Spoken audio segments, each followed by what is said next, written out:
భాగవతంలో 20వ రోజు. ఈ భాగవత జ్ఞాన మహాయజ్ఞంలో 20వ రోజు. ఈరోజు మనం భాగవతంలో కుచేలోపాఖ్యానం గురించి తెలుసుకోబోతున్నాం.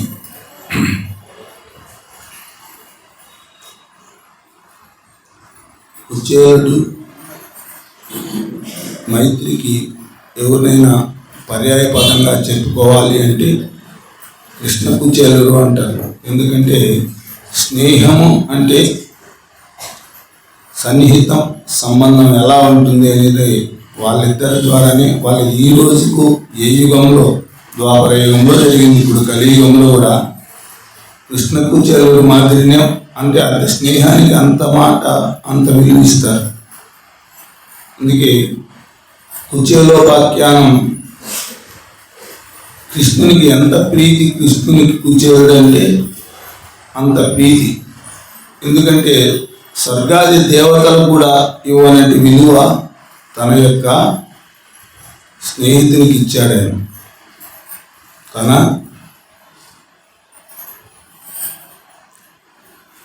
ఎంత అద్భుతమైన విలువనిచ్చాడు అనేది మనకి ఈ కథలో మనకు తెలుస్తూ ఉంటుంది. స్నేహానికి ఎంత విలువ ఉంటుంది అని. కృష్ణ కుచేలుడు కూడా సాందీప మహాముని దగ్గర శిష్యులుగా చేరిన తర్వాతనే అక్కడే వాళ్ళకు మైత్రి ఏర్పడింది. వాళ్ళ మైత్రి అక్కడ కలిగింది. ఆయన ఎక్కువ సామగానంలో నిష్ణాతుడు. ఎవరు? కుచేలుడు. ఆ గానమిని శ్రీకృష్ణుడు పరవశించిపోయేవాడు, పరవశం చెందేవాడు. అలా ఏర్పడింది వాళ్ళ స్నేహం. మొట్టమొదట్లో ఆ గానానికి ముగ్ధుడయ్యేవాడు కృష్ణుడు. ఆల్రెడీ పూర్వజన్మ సంబంధం. ఎందుకంటే భగవంతునికి భక్తునికి ఎప్పుడూ సంబంధం ఉంటుంది. ఎందుకంటే ఆయన పూర్వజన్మలోనే అపారమైనటువంటి భగవద్భక్తుడు. తర్వాత తను ఏది కోరినటువంటి వాడు కాదు. ముందు జన్మల్లో కూడా ఐశ్వర్యము పైన వ్యామోహము ఎప్పుడూ లేదు ఆయన. ఏది లభిస్తే దాంతో ఉండేవాడు, కానీ ఎప్పుడు భగవత్ ప్రాప్తి కావాలనేటటువంటి ఆలోచనతోనే భగవత్ సేవలోనే గడిపేవాడు, కానీ ఏది కోరేవాడు కాదు. అందుకే ఆయన కోరిక అంత బలంగా ఉండబట్టే ఈ జన్మలో కూడా ఆయనకు ఈయన కూడా ఇచ్చే అవకాశం లేకుండా పోయింది. కృష్ణుని భగవంతుని కూడా కోరుకోలే ఆయన గురువే. ఇప్పుడు కూడా ఈ ఐశ్వర్యం కూడా ఇవ్వాల్సి వచ్చింది. ఎందుకంటే భార్య కోరిక మేరకు ఇచ్చాడు, అంతేగాని ఆయన కోరుకోలే. ఎందుకంటే ఆయన ఎప్పుడు నాన్న బ్రహ్మజ్ఞానమే కావాలనుకున్నాడు. అందుకే ఈ జన్మలో ఆయన జన్మతఃనే బ్రహ్మజ్ఞానం లభించింది. ఎప్పుడైనా ఒక బ్రహ్మజ్ఞాని ఎలా ఉంటాడంటే ఇతరత్ర దానిపైన మనసు ఏమాత్రము పోనీ ఐశ్వర్యాలు కోరడు. ఎందుకంటే ఐశ్వర్యము అనేది మదంతో కూడుకుని ఉంటుంది. ఎంత గొప్పోడినైనా అది అక్కడి నుంచి అది అడ్డుపడుతూనే ఉంటుంది, అడ్డం అవుతుంది. అందుకే ఆయన కోరుకోలే, ఈయన ఇవ్వనులే. అందుకే భగవద్భక్తులకి, పరమ భక్తులకి ఎవరికి కూడా ధనము ఎక్కువగా ఇవ్వడు. ఎందుకంటే వాళ్ళు కోరుకోరు, వాళ్ళ కోరిక కూడా అది ఉండదు. ఎందుకంటే ధనం అనేది వస్తే, వ్యవహారం అనేది వచ్చిందనుకో, ధనం వచ్చిందంటే దాన్ని మెయింటైన్ చేసేది ఉంటుంది. ఐశ్వర్యం వచ్చిందంటే ఆస్తులున్నా పాస్తులున్నా డబ్బులున్నా ఏదున్నా దాని మెయింటెనెన్స్ అనేది మన మైండ్లో తిరుగుతూనే ఉంటుంది. నిరంతరము భగవంతునికి చోటు ఇవ్వడం చాలా కష్టమే. అటువంటి వాళ్ళు కూడా ఉంటారు అంటారు, కానీ అయితే అది చాలా మటుకు చాలా కష్టమైన విషయం. ఎందుకంటే కొంచెం సేపు అయినా భగవంతుని మర్చిపోయే అవకాశాలు ఉంటాయి. ఎందుకంటే వ్యవహారంలో ఉన్నటువంటి లౌల్యం అటువంటిది, ఇంద్రియాలకు ఉన్న లౌల్యం అటువంటిది. ఇంద్రియాలు ఆటోమేటిక్గానే బహిర్ముఖం అవుతూ ఉంటాయి. బహిర్ముఖమైనప్పుడు మనస్సు భగవంతుని జార విడుచుకుంటూనే ఉంటుంది. అందుకే భక్తులు ఎప్పుడు ఐశ్వర్యాన్ని కోరరు. వస్తే రావచ్చు, పోతే పోవచ్చు. వాళ్ళ ప్రమేయం మాత్రం పెట్టరు. దానిపైన ఇష్టమైతే ఉండదు. వాళ్ళు ఎప్పుడు వైరాగ్యము అంటే రాగము అంటే కోరిక అనేదే ఉండదు. నిరంతరం భగవంతుని పైనే దృష్టి తప్ప ఇక రెండో దాంట్లో ఉండదు. లాస్ట్ ఫైనల్లో మోక్షానికి సంబంధించిన జన్మలు వచ్చినప్పుడు అలా వైరాగ్యంగానే ఉంటారు. అందుకే వాళ్ళు కోరుకోరు, అడ్డము పెంచుకోరు. అందులో దాని ముందు ఇది తుచ్చంగా కనపడుతుంది. వాళ్ళు ఏమంటాయి, ఎందుకు సంపాదిస్తాం మనం, ఎందుకు ఈ సంపదలు మనం ఎందుకు కూడబెట్టుకుంటాం, ఏం పొందాలని, ఏం పొందడానికి, భోగాన్ని సుఖాలు అనుభవించడానికే. సుఖం అనేది ఎప్పుడు కూడా ఆధ్యాత్మికానికి అడ్డంకే. ఇంద్రియ సుఖాలు కోరేటటువంటి వాళ్లకు ఎప్పుడు అడ్డంకే. సుఖలాల సత్వం అనేది పెంచుకున్నాడనుకో మానవుడు, ప్రతి దానికోసమే వెంబర్లాడతాడు, బహిర్ముఖమైన సంపదలు సంపాదించాలనుకుంటాడు. ఎప్పుడైతే నిత్య తృప్తుడు అవుతాడో వాడు నిత్యానందాన్ని అనుభవించే వారికి ఈ సుఖాలు కూడా ఏమాత్రం కూడా వాడిని రంజింపజేయడు, వానికి అనుభూతి కూడా కలిగించలేదు. అందుకని వాడికి ఎప్పుడు కూడా దీనిపైన ఆసక్తి అనేది ఉండదు. బ్రహ్మజ్ఞానం కావాలా అంటాం, మాట అంటాం, కానీ మనకు సుఖాల పైన వెంపర్లాట అనేది మనకు ఉండనే ఉంటుంది.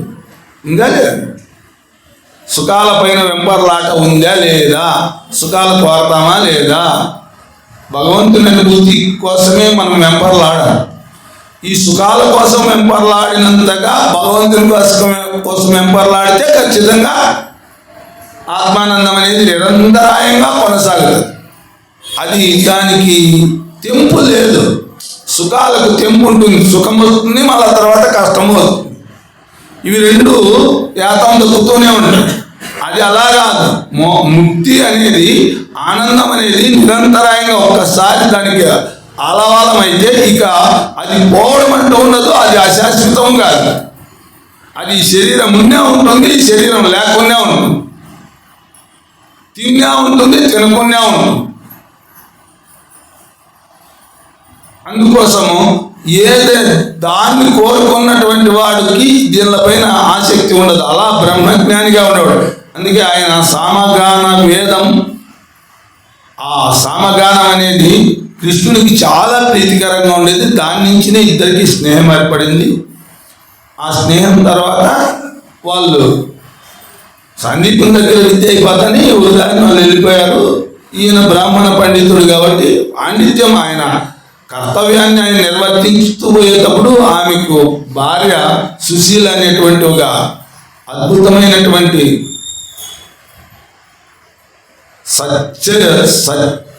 సచ్చరిత్ర కలిగినటువంటి ఒక స్త్రీ ఆయనకు భార్యగా లభించింది. ఎందుకంటే భర్తకు అనుగుణంగా ఉండేది, కష్టాల్లో కానీ సుఖాల్లో కానీ. ఎప్పుడు ఆమె ఇది కావాలా అది కావాలని అడిగింది కాదు. అందుకు అలా జరిగి అప్పుడు కూడా ఎప్పుడు కృష్ణుని దగ్గరికి పంపించినప్పుడు కూడా తన కోసం అడగలే. ఆమె ఎవరి కోసం అడుగుతుంది? తన పిల్లల కోసం అడిగిందే కానీ వాళ్ళు పస్తులు ఉండాలని. ఎందుకంటే తల్లికి ఏమాత్రమో పిల్లలు బాధపడినా వాళ్ళ బాధకు ఈమె కూడా బాధపడుతుంది. అందుకే తల్లి ప్రేమతో పంపించిందే కానీ ఆమె కావాలని, ఐశ్వర్యం కావాలని ఎప్పుడూ కోరుకోలేదు. అందుకే ఆమె సుశీల అని ఆమె పేరులోనే ఉంది. సుశీల అనే దానికి అర్థం ఏమి? మంచి శీలం కలిగినది, మంచి ప్రవర్తన కలిగినది, మంచి ప్రవర్తన. కాబట్టి అలా జరుగుతున్న రోజుల్లో పూర్తిగా పెళ్ళైన తర్వాత కొన్ని దినాలు జరిగింది బాగానే. పిల్లలు ఎక్కువగా ఇప్పుడు మాదిరి ఒకరికో ఇద్దరికో ఆపరేషన్లు చేయించుకునేది లేదు. అప్పుడు పిల్లలు పుడతా అంటే ఎంతమంది పుడతానే 10 మంది పుట్టు, 12 మంది పుట్టు, 20 మంది పుట్టు పుట్టించుకుంటూ ఉండేవాళ్ళు. వాళ్ళని కష్టపడుతూ సాగుతూనే ఉండేవాళ్ళు. అలా వాళ్ళు ఏమాత్రం కూడా తన పిల్లలు తనకు బరువు అని భావించేవాళ్ళు కాదు. ఇప్పుడైతే ఈ కాలంలో ఒకరు పుడితే చాలు, ఇద్దరైతే ఆకే బరువు ఉంటారు. ఇంకా మూడో వాళ్ళంటే అస్సలు ఒప్పుకోరు. ఏమి అప్పటికంటే ఐశ్వర్యాలు తక్కువ ఉన్నాయా? ఇప్పుడు సంపదలు తక్కువ ఉన్నాయా? ఆ కాలాల్లోనే కష్టం ఉండేది, కానీ ఈ కాలంలో ఏం కష్టం ఉంది?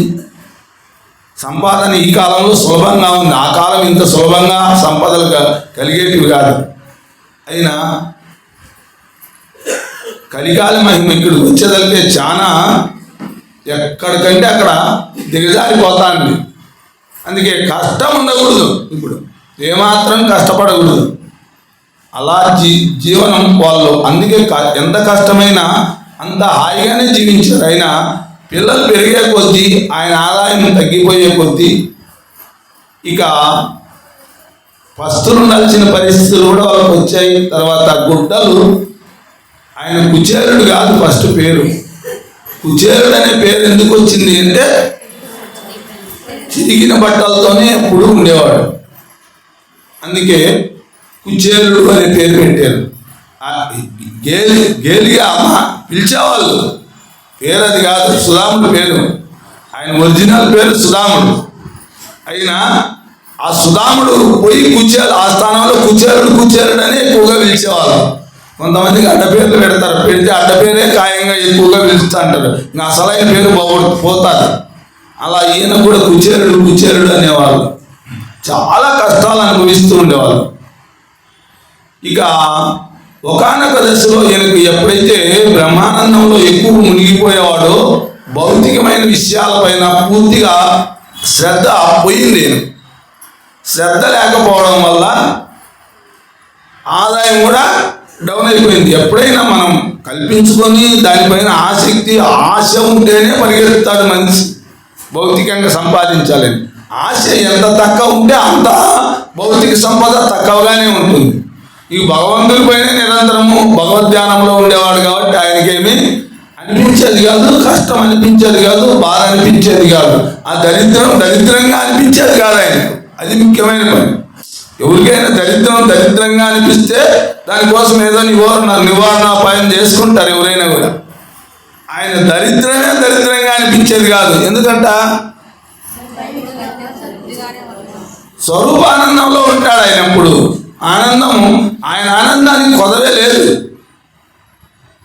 బయట నుంచి తీసుకునే ఆనందం కాదు, ఆయన లోపల నుంచి తీసుకునే ఆనందం. కాబట్టి బయట దానితో అవసరం లేకుండా పోయింది ఆయన.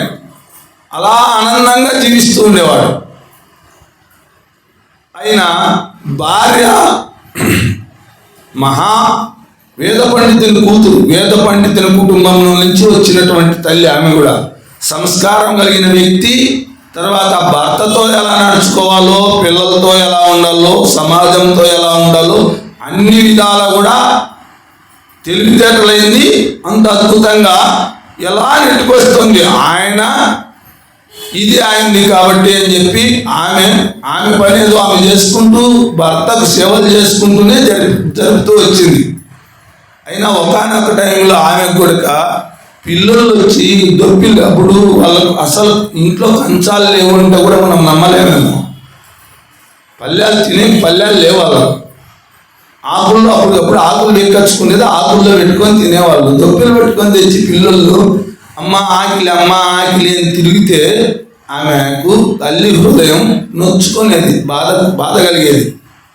ఒకరోజు ఇక చెప్పాలి తప్పదు అని చెప్పి ఆమె అనింది, స్వామి నువ్వు బ్రహ్మజ్ఞాని, నువ్వు నిరంతరం నీ ఆనందంలో నువ్వు ఉండొచ్చు. మనకు పిల్లలు ఉన్నారు, వాళ్ళని చూసే కర్తవ్యము బాధ్యత కూడా మన పైన ఉందా లేదా అంటే ఉంది అన్నాడు. ఉంది కదా, నువ్వు నీ ఆనందంలో నీకు ఆకిలి లేకపోవచ్చు, నువ్వు ఆకిలిని తట్టుకోవచ్చు, నేను ఆకిలిని తట్టుకోవచ్చు. పిల్లలకు అవి ఏమార్థమవుతాయి? వాళ్ళ ఆకిలిని తట్టుకుంటారా? కాబట్టి వాళ్ళ ఆకిలి తీర్చడం మన ధర్మం కదా. కాబట్టి నువ్వు ఏదైనా ఉపాయం ఆలోచించకూడదా అంటే, ఏం ఉపాయం ఆలోచించాలి సుశీల? నువ్వు ఏమి చెప్తే అది నేను చేస్తాను, అది నిజమే, నీ మాట ధర్మమేను, మన ధర్మాన్ని మనం పాటించాలా, నువ్వు చెప్తే ఏ పని నువ్వు చేస్తాను అంటాడు. నువ్వు చెప్పిన పని నువ్వేదైనా నువ్వు ఈ పని చేస్తే బాగుంటుంది, పిల్లలు వస్తున్నారు అంటే చేస్తా, చెప్పు అన్నాడు. చెప్పు అంటే, నీకు కృష్ణుడు ప్రియసకుడు కదా అనింది. ప్రియసకుడు ఏను అను. ఆయన ఆపద్బాంధవుడు అని చెప్పుకుంటున్నారంతా. ఎక్కడ వెళ్ళినా ఆయన నమ్ముకున్న వాళ్ళకి ఏ కొదవ లేదని చెప్పుకుంటున్నారు. అంత అద్భుతంగా అన్ని ఐశ్వర్యాలను ఇవ్వగలిగినటువంటి మహానుభావుడు. ఆయన దగ్గరికి వెళ్ళి నువ్వు ఒక్క మాట అడిగితే, నువ్వు ప్రియసకుడు కదా, నీకు ప్రియసకుడే కదా కృష్ణుడు, నువ్వు అడిగితే లేదంటాడా అంటే నేనెట్లా అడుగుతా? మొహమాటం ఎక్కువ. ఆయన ఎప్పుడు కూడా ఎవరిని అంత దరిద్రంలో కూడా చెయ్యి చాచి అడిగింది లేదు. బ్రాహ్మణ కుటుంబంలో పుట్టినప్పటికీ బ్రాహ్మణులు అడగచ్చు, అడగల ఎవరినైనా. ఎందుకంటే ఎంత ఇస్తే అదే భగవంతుని యొక్క ప్రసాదంగా భావించేవాడు. ఏది దొరికితే అది దొరికిన దాంతో తృప్తి చెంది ఉండేవాడు. అందుకే బ్రహ్మజ్ఞానికి గొప్ప లక్షణం ఏమంటే ఏది దొరికితే దానితోనే తృప్తి చెందుతాడే కానీ తను కావాలనుకోడు. అలా కావాలనుకోలే ఆయన. ఇప్పుడు భార్య చల్లం కలిగిస్తుంది కదా కూడా. ఆయనకేమి దీనిపైన వాళ్ళ పిల్లలు ఇట్లా అయిపోయినారే, వాళ్ళ ఆకలితో ఉన్నారు, ఈ ఆలోచనలు కూడా లేవు ఆయన. ఎందుకంటే తనతో తను రమిస్తుండేవానికి బాహ్య ప్రపంచం పట్టుకోకుండా ఉంటుంది. ఏదో చేయాలి కాబట్టి చేస్తా అంటాడు. అవకాశం వచ్చినప్పుడు ఏదైనా పని ఉంటే చేసేవాడంటే కర్మ చేసేవాడే కానీ కర్మతో అనుసంధానమయ్యేవాడు కాదు. అలా ఉన్నప్పుడు ఆమె అనింది, నీ కృష్ణుడు నీ సకుడు కదా, ఒక్క మాట నువ్వు అడగచ్చు కదా అంటే, నేను ఎవరిని ఇంతవరకు యాచించినటువంటి స్థితే లేదు. ఎవరిని యాచించలేదని కూడా నీకు తెలుసు కదా. యాచన అనేది పరమ దరిద్రం, అది వద్దు అని నేను అనుకున్నా. దానికోసం నేను యాచించలేను. భగవంతుడైనా సరే యాచన చేయి. నేను భగవంతుని కూడా నువ్వు నాకు ఇది భగవంతుడా అని ఆయనకు తెలుసు కదా, ఇవ్వాల్సిందే ఇస్తాడు అంతే.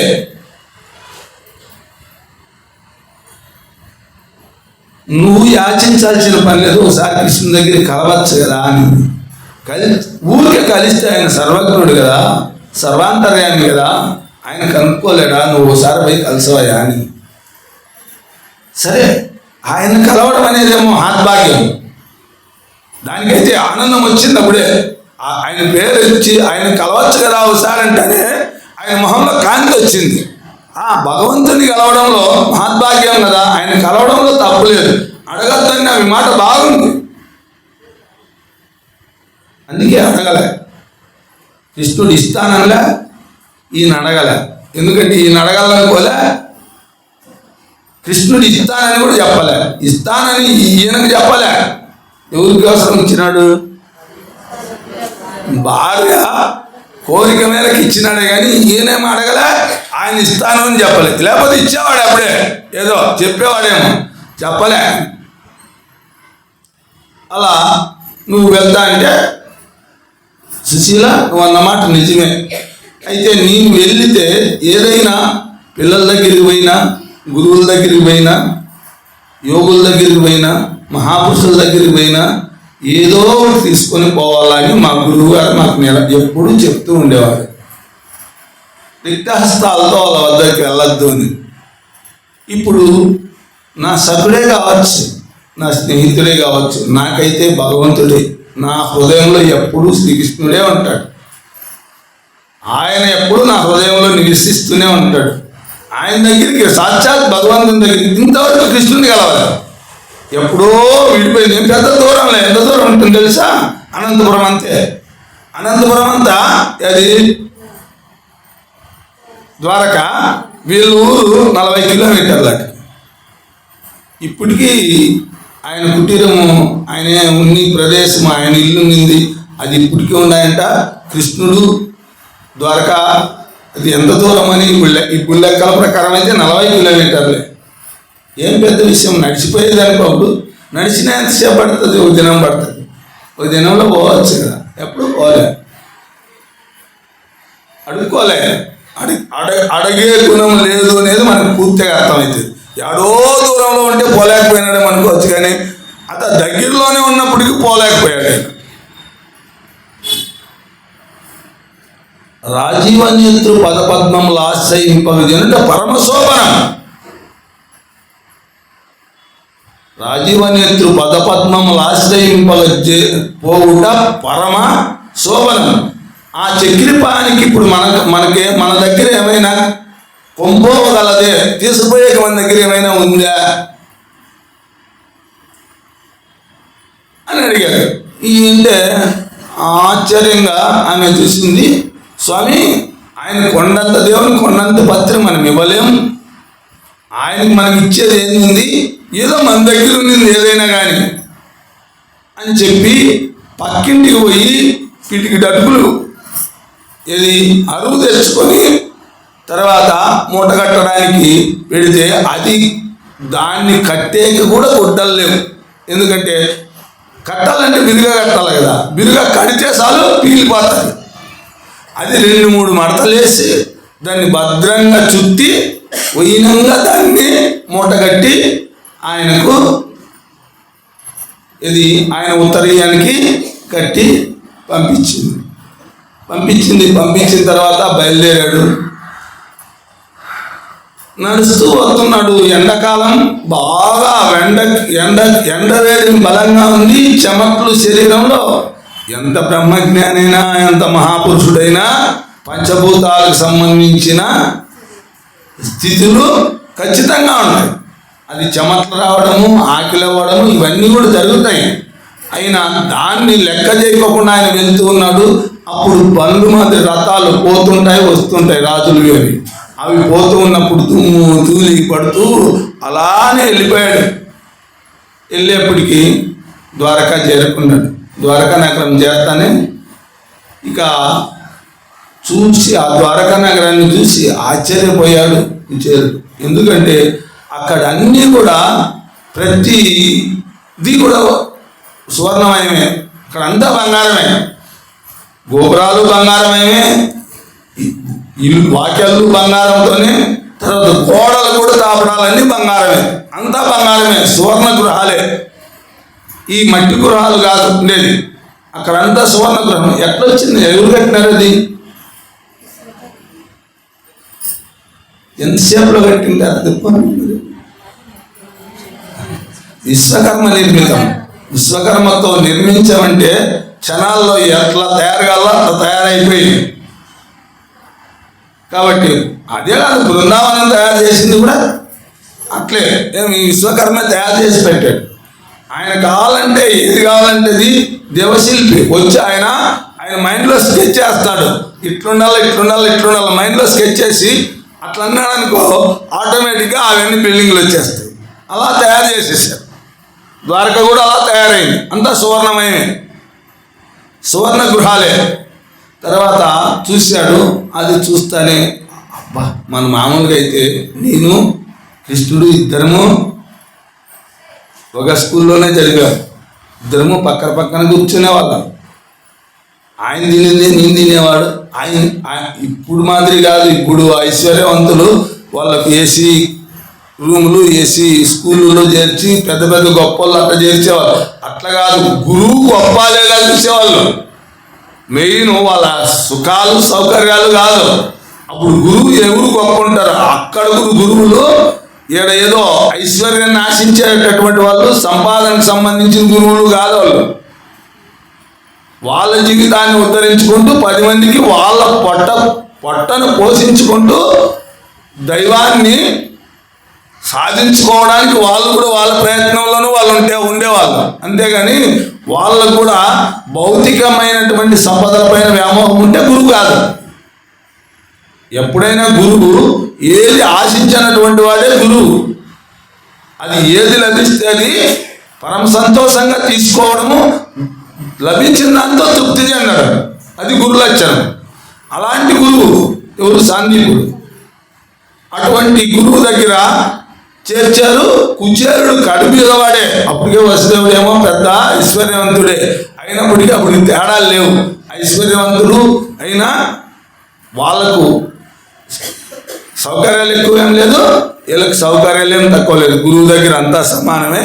అంతా ఒక చోటే తినేవాళ్ళు, అంతా ఒక చోటే పనిచేసేవాళ్ళు. ఏమైనా పని చెప్తే గురువు చెప్పింది ఖచ్చితంగా తూచా తప్పకుండా పాటించేవాళ్ళు కూడా. అలా అక్కడ వాళ్ళు ఆ గురువు దగ్గర విద్యాభ్యాసం చేసేటప్పుడు అనుకోకుండా ఒక రోజు ఆ గురుమాత ఓ మాట చెప్పింది. ఏమని? ఆయన కట్టెలు పూర్తి లేకుండా అయిపోయాయి అని, మనకు ఒక చోట కట్టెలు అంటారు, ఒక చోట యజ్ఞానికి అప్పుడు అవసరమైన సమిధలు తీసుకురమ్మని చెప్పినాడు అని కూడా చెప్తారు. దానికోసం సమిధల కోసం మీరు వెళ్ళండి అని చెప్పి వాళ్ళకు పోయి తీసుకురండి అని. అప్పుడు గురువు లేడు కాబట్టి వీళ్ళు వెళ్ళిపోయారు. అడవికి వెళ్ళారు. చాలా దూరంగా వాళ్ళకి కావాల్సినవి దొరక్కపోవడం వల్ల చాలా దూరం వెళ్ళిపోయారు. చీకటి పడుతుంది. వర్షము ఉండపోతగా వర్షం వచ్చేసింది. ఇది మామూలు వర్షం కాదు. ఏనుగు ఎలా అయితే తొండంలోకి పీల్చి అది చిమ్మితే ఎంత ఫోర్స్గా ఉంటుందో ఏనుగు తొండంలా వర్షం పడుతుంది అంటారు. ఏనుగు తొండం వచ్చేం పడదు. ఆ తొండాల్లో పీల్చి ఆ నీళ్లు వదిలితే అంత ఫోర్స్గా ఉంటాయి. అంత ఫోర్స్గా వర్షం పడింది. భూమి అంతా చదునైపోయింది. నీళ్లు తప్ప ఏమీ కనపడడంలే. నడక సాగించేక లేదు అప్పుడు. అది రాత్రంతా వాళ్ళు అలా అడవిలోనే నిలిచిపోవాల్సి వచ్చింది. అటుకులు తిన్నాడు. అప్పుడు అటుకులు ఎవరు గురుపత్ని అటుకులు కట్టించిందే అటుకులు మూట కట్టుకొని తను మెల్లిగి తిన్నాడు. ఎవరు? కుచేలుడు అనే మాట అదంతా అది ఎక్కడ లేదు. మధ్యలో ఎవరో కాయించి చెప్పిన మాటలు. అందుకే దరిద్రం వచ్చింది ఆయనకు. ఎందుకు దరిద్రం వచ్చిందంటే, అటుకులు తింటున్నా మిత్రమా ఏం తింటున్నావు అంటే, ఏమి లేదు చలి పెడతా అంటే పన్ను కొట్టుకుంటాడా ఏం చెప్పినాడు. నమ్ముతా అంటే శబ్దం వచ్చింది. ఒక బ్రహ్మజ్ఞాని అలా చేయడం అంటూ జరుగుతుందా? ఎట్టి పరిస్థితుల్లో జరగదు. అది ఎవరో దుర్బలు ఎవరో దాన్ని కాయించి చెప్పిందే కానీ ఎక్కడా కానీ ఏ భాగవతంలో కానీ అది లేదు. ఎవరు? అటుకులు దొంగగా తిన్నాడు, ఆ కర్మే అతనికి పట్టుకుంది. ఒకవేళ తిన్నా తప్పు కాదనుకోవచ్చు. ఎందుకంటే ఆకలి ఎవరికైనా అలా అనిపిస్తుంది. అంత తప్పు చేయడమేది. జీవితకాలం అంతా దరిద్రం జీవించాల్సిన అవసరమే వస్తుంది. పిడికిలు పెట్టకపోతే మాత్రం ఆయన భగవంతుడు కదా, మానవులే క్షమిస్తారు, ఆయన క్షమించలేడా? ఇవన్నీ కట్టుకథలు ఎవడో కల్పించినవి. అంతేగాని ఆయన బ్రహ్మజ్ఞాని కాబట్టి అటువంటి పని ఎట్టి పరిస్థితుల్లో ఉండదు. కాబట్టి అది ఏంటనే మీ మైండ్లో ఉన్నా కూడా తీసేసుకోండి. ఈ పొద్దుడితో ఉంటుందేమో చాలా మందికి. అది కుచేలుడంటే అటుకులు తిన్నాడనేది ఉందా లేదా? మీ మైండ్లో లేదా? ఉందా? అటుకులు తిన్నాడు తెలీదా? చెట్టు మీద కూర్చొని చలి వణుకుతా అంటేగా వణుకుతా అంటే, ఏం మిత్రమా నువ్వు ఏదో తింటానట్లే ఉందంటే, నేనేం తినలేదు చలికి నా పనులు కొట్టుకుంటానా ఏం చెప్పినాడు అని.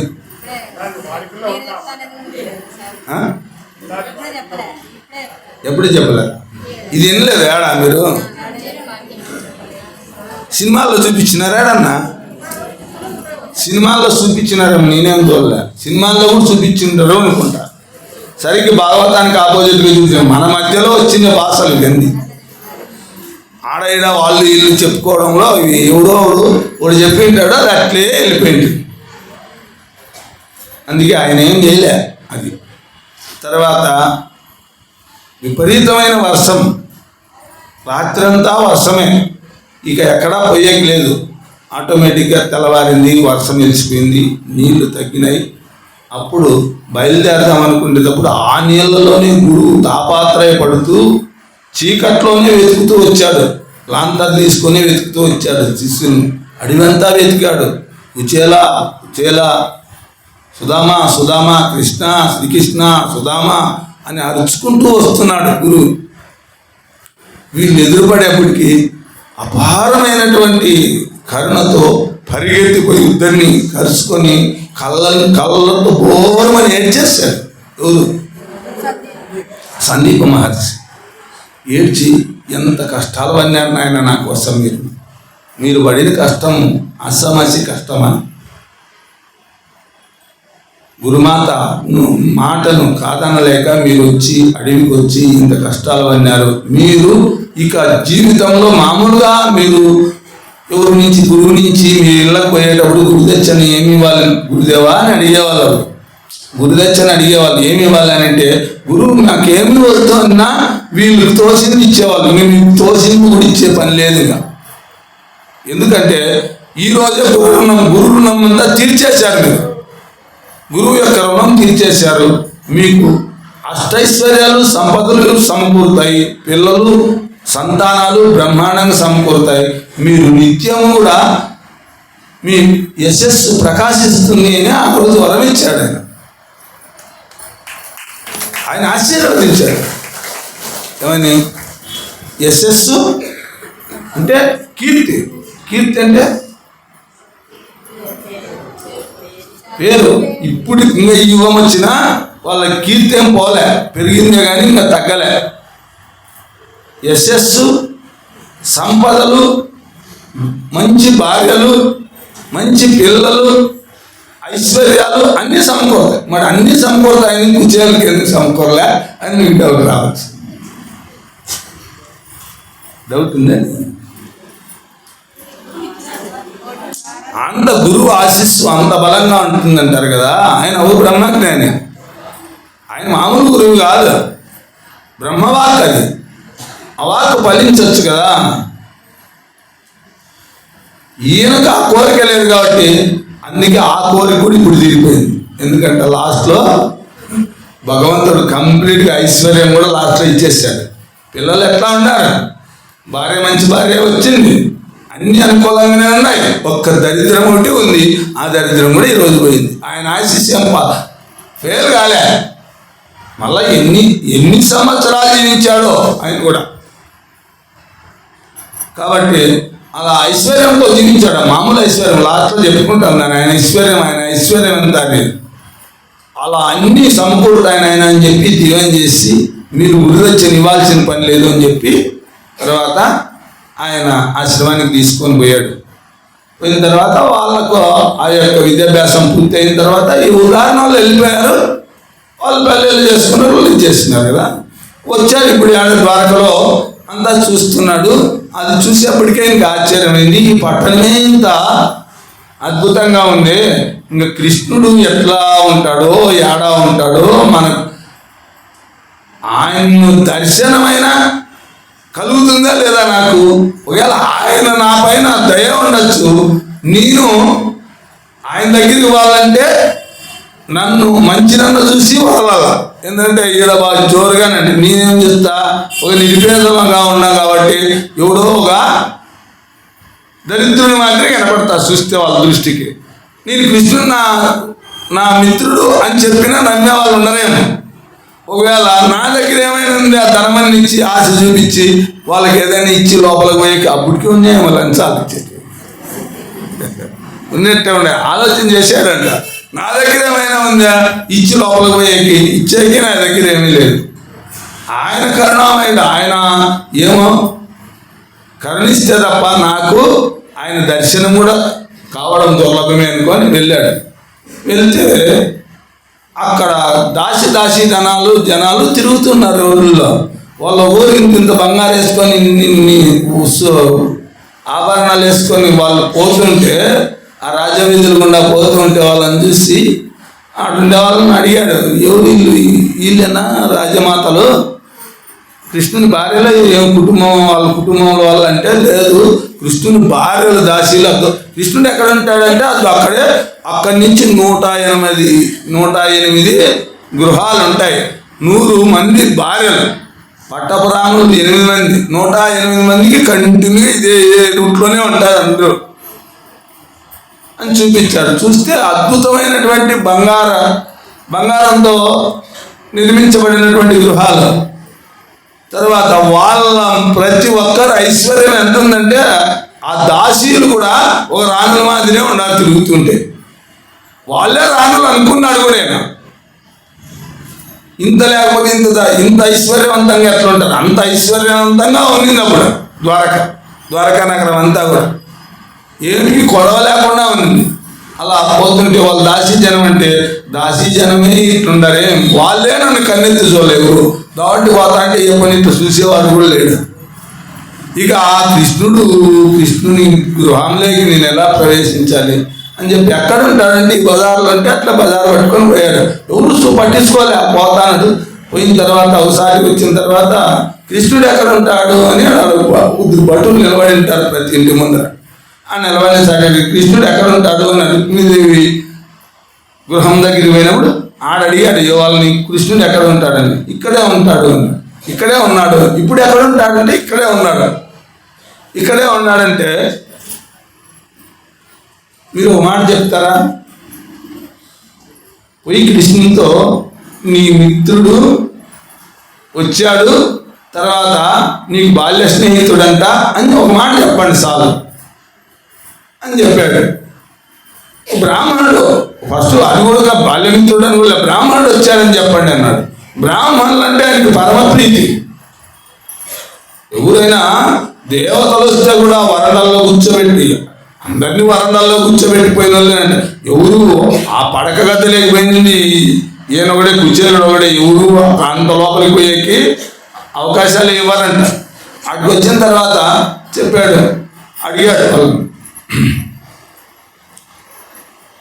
ఇట్లా చెప్పమని చెప్పాడు. అంటేనే వెంటనే పిలుచుకురామన్నాడు కృష్ణుడు. బ్రాహ్మణుడు అంటేనే గౌరవం, ఆయన పిలుచుకొని రమ్మన్నాడు.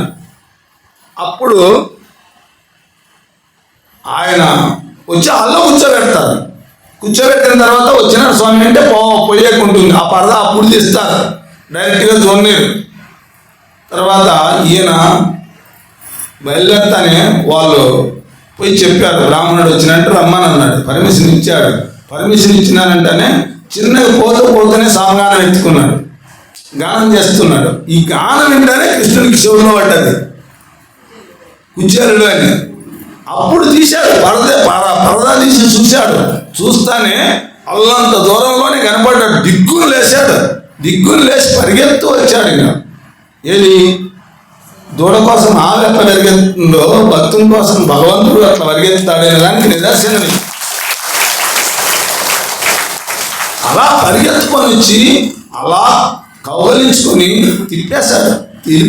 గర్రం తిప్పి, అబ్బా ఎన్ని దినాలకు మిత్రమా నీ దర్శనము, ఎంత ఆనందంగా ఉందంటే నాకు అంత ఆనందంగా ఉంది అని చెప్పి తీసుకొని పోయి ఒక ఎక్కడ డైరెక్ట్గా పడక గదిలోకే తీసుకుపోయాడు. ఆ రుక్మిణీదేవి ఇక శ్రీకృష్ణ భగవానుడు ఉండేటటువంటి ఆ గదిలోకి ఆ హంసత్తులగా తలపం పైన కూర్చోబెట్టాడు. తీసుకొని కూర్చోబెట్టి అట్లు కూర్చోబెట్టి నెయ్యి మన కనక కలశముచే కాళ్ళు కడిగి భక్తి జలములు తన మస్తకము దాల్చి లలిత మృగమద ఘనసార మిళితమయ్యి అంటాడు పోతాను. అట్లు కూర్చోబెట్టి కనక కలశముచే కాళ్ళు కడిగి భక్తి జలములు తన మస్తకమున దాల్చి లలిత మృగమద ఘనసార మిళితమయ్యి అంటాడు. అంటే చూస్తానే కూర్చోబెట్టి రుక్మిణి అన్నాడు. అంటారు ప్రాణుల లోపల నుంచి బయటకు వచ్చింది. స్వామి అని వచ్చింది. రుక్మిణి ఎవరనుకున్నావు? నా మిత్రుడు, నా అనుంగ మిత్రుడు, నా ప్రియమైన మిత్రుడు వచ్చినాడు. తర్వాత బంగారు పల్లెము, బంగారు పాత్ర, బంగారు కలశముతో నీళ్ళు తీసుకొని రా అన్నాడు. బంగారు కలశం ఎత్తుకొని ఆయన నీళ్ళు తీసుకొని వచ్చింది. ఎవరబ్బా ఏంది ఇది? ఈయన చూస్తే వేసం చూస్తేనేమో ఒక నిరుపేదగా ఉన్నాడు, ఒక పూర్తిగా ఒక బిచ్చగాని మాదిరి ఉన్నాడు. అయినా ఆమెకు అర్థం కాలే. బంగారు కలశంతో నీళ్ళు తీసుకురా, అది అతను బంగారు పాత్రదే, ఆయన కాళ్ళ కింద పెట్టు అని చెప్పి ఆయన ఫస్ట్ కాళ్ళు కడిగాడు. మామూలు సాహుకారి మిత్రుడైన కూడా కాళ్ళు కడగాడు. ఆయన కాళ్ళు కడిగాడు. కాళ్ళు కడిగి తను నెత్తిని చల్లుకున్నాడు. ఫస్ట్ తను నెత్తిని చల్లుకునింది కాదు, లక్ష్మీదేవి నెత్తిని కూడా చల్లాడు. ఎవరు? లక్ష్మీదేవి లక్ష్మీ స్వరూపం. అయినా లక్ష్మీదేవి నెత్తిని చల్లాడు. ఆయన కన్నులు అట్లా విప్పి చూస్తే చాలంటే ఆ లక్ష్మి పరవశమైపోతుంది. అంటే ఆ లక్ష్మి ప్రసన్నమైపోతుంది. ఇంక వారికి ఏం పదవ ఉండదు. అటువంటి తల్లి ఆయన పాదాలు కడిగిన నీళ్లు ఆమె నెత్తిని చల్లాడు. ఆమె నీళ్లు పోతుంటే ఆయన పాదాలు కడిగాడు. తన నెత్తిని చల్లుకున్నాడు, ఆయన నెత్తిని చల్లాడు, ఆమె నెత్తిని చల్లాడు. తర్వాత మిత్రమా ఆయనకి ఇంకా వస్త్రాలు ఏమన్నా బ్రాహ్మణులకు కంప్లీట్ ఊరికే ఇది వేసుకుంటారు. ఉతపైతానే ఉంటారు కదా. మిత్రమా, ఎంత వేడికి వచ్చి నువ్వు ఎంత ఇబ్బంది పడ్డావో ముందు రుక్మిణి గంధం తీసుకురా అన్నాడు. ఎందుకు? గంధం రాస్తే చల్లగా ఉంటుంది శరీరము, పూలు చేసి దానికి గంధం తీసుకురా అన్నాడు. శరీరం అంతా గంధం పూసాడు. గంధం పూసి రుక్మిణి విసనకర్ర అన్నాడు. ఇది చెలికత్తలందరినీ పక్క పంపించాడు. వీళ్ళకి ఇసిరే వాళ్ళను పక్క పంపించి కృష్ణుడే ఇసురుతున్నాడు. రా నువ్వు తీసుకురా, నువ్వు విసనకర్ర తెచ్చి ఇసురు అన్నాడు. ఆమె తామరతూడుతో సంబంధించిన దానితో తయారు చేసిన అటువంటి తామరతూడుతో కలిపినటువంటి విసనకర్ర తెచ్చి ఆమె ఒక పక్క విసురుతుంటే ఈయన ఒక పక్క విసురుతున్నాడు. మిత్రమా, సేద తీరిందా? ఇప్పుడు చల్లగా ఉంటుంది కదా. బా, ఎండకు వచ్చేవి, ఎంత కష్టపడ్డావు అని నాతో ఒక్క మాట ఎవరితో నువ్వు చెప్పి పంపించింటే ఇప్పుడు నేను రథం పంపిస్తూ కదయ్యా. నువ్వు ఇంత కష్టపడి రావాలా, ఎంత కష్టపడి వచ్చావు మిత్రమా, నా మీద ఎంత ప్రేమ మిత్రమా, ఎంత ప్రీతి మిత్రమా, నా కోసం ఇంత దూరం ఇన్ని కష్టాలు పడి వచ్చావా అని చెప్పి హక్కుని తెరుచుకొని పై అంతా నిముడతాడు. ఎంత ప్రేమ చూపించాడు అంటే అంత ప్రేమ చూపించాడు. ఈయన కాలు గడుగుతాడా, నాకేంటి స్వామి కాలు గడిగేది, నువ్వు భగవంతుని అన్నా. బంగారు పాత్రతో నీళ్లు వస్తా అంటే నువ్వు లక్ష్మీదేవి తల్లి, నాకెందుకు పాదాలపై నీళ్లు వస్తావు అన్నాడు. నా పాదాలు కడిగి నీళ్ళు మీరే తిరిగి చదువుకుంటాడు. ఏమీ అర్థం కాలే, అయోమయంలో ఉండిపోయాడు. తన్వేత్వంలో ఉండిపోయాడు. అర్థం కాలే ఆయనకు. కృష్ణుడు అంటేనే ఆయన దర్శనం అవుతుందా, నా జన్మ ధన్యం అవుతుందా అనుకున్నవానికి ఇన్ని సపర్యాలు చేస్తూ ఉంటే ఆశ్చర్యపోయాడు. ఆ తర్వాత కూర్చోబెట్టుకొని సేద తీరిందా మిత్రమా అని చెప్పి, లక్ష్మి దాంట్లో వస్తూ ఉన్నప్పుడు ఎంతమంది చూశారో, ఎంతమంది నా మిత్రుని కృష్ణుని ఎక్కడా, నా మిత్రుడు కృష్ణుని ఎక్కడా అని అడుక్కుంటా వచ్చినప్పుడు ఎంతమంది దృష్టి ఈయన పైన పడిందో, ఎంతమంది దిష్టి వాళ్ళకి తగిలిందో. కాబట్టి ఆ యొక్క మణిదీపంతో, ఇది బంగారు దీపంలో తీసుకొని జ్యోతిని పెట్టుకొని తీసుకొచ్చి ఆయనకు దిష్టి తిమ్మన్నాడు. మలయ జమ్మేన బొబ్బిళ్ళ నలదీంత శ్రమం నాయంగ దాలవరంతాము విసిరి బిందు రామోదు కవితి ధూపంబులొసగి మించి మణిదీపములు నివారించి మరియు అంటాడు పోతన గారు. అట్లు కూర్చొండబెట్టి నెయ్యమన కనక కలిశంబుచే కాళ్ళు కడిగి భక్తి జలములు తన మస్తకము దాల్చి లలిత మృగమద ఘనసార మిళితమయ్యి అంటాడు. మించు మణిదీపములు నివారించి మరియు అంటాడు. ఆ మణిది మనులతో కూడినటువంటి దీపం తెచ్చి ఆయనకి దిష్టి తీసిందంట. ఎవరు? రుక్మిణీదేవి.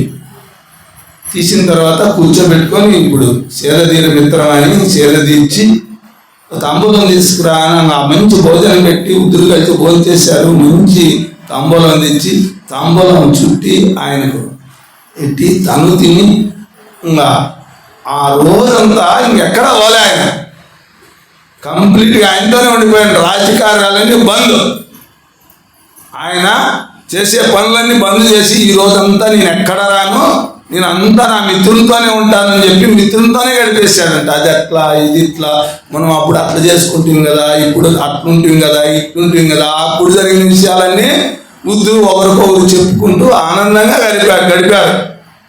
ఆ రోజంతా కూడా ఆనందంగా గడిపారు. గడిపాలని ఉండదా, ఆ గడిపారా. గడిపిన తర్వాత ఆయన అన్నాడు,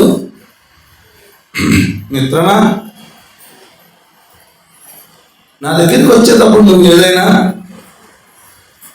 ఊరికే రావు కదా, ఏదైనా తెచ్చింటావు. మన గురువు చెప్పేవాడు కదా మనకు మామూలుగా, ఏది స్నేహితుల దగ్గరికి వెళ్ళినా, గురువు దగ్గరికి వెళ్ళినా, చిన్నపిల్లల దగ్గరికి వెళ్ళినా వాళ్ళ దగ్గరికి ఎవరికి ఊరికే పోకూడదు, ఏదో కానుక తీసుకోవాలన్నారు కదా, నువ్వు ఏదో కానుక తెచ్చింటావంటే ఆయన తలకాయించుకున్నాడు. ఎందుకంటే ఇంత మహానుభావుడు, ఇంత ఐశ్వర్యవంతుడు, ఇంత ఉండేవాడికి నేను పిల్లి అటుకులు తెచ్చినానంటే ఏం బాగుంటుంది అని ఆయన సిగ్గుపోయింది.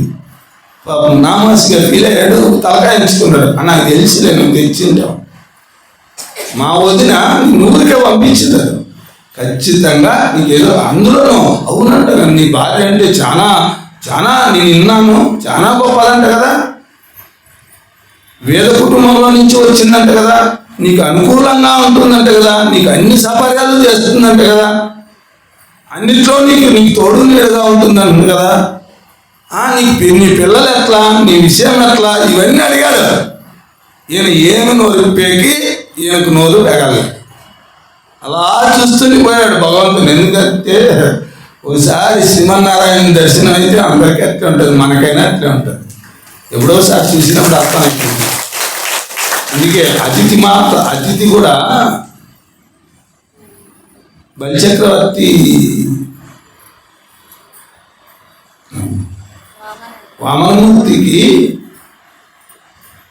పుట్టక ముందు తన కొడుకు దేవతలకు రాజ్యం కావాలని అడిగినప్పుడు అంటారు కదా, చూపుల శ్రీపతి రూపం నాపోవక త్రావి హర్షోద్దతై వాపుచ్చి మంది మదరాల పొంపుల పోటీ అతిథి లక్ష్మీనాథుని అన్నాడు.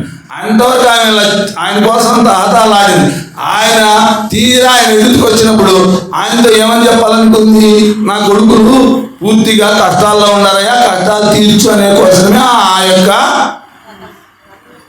ఆ వ్రతం చేసింది. ఆ వ్రతం ఫలించిన తర్వాత విష్ణువే సాక్షాత్కరించిన తర్వాత ఆమె ఏం మాట్లాడలేదంటే కళ్ళతో తాగేస్తుంది అంటాడు పోతాను.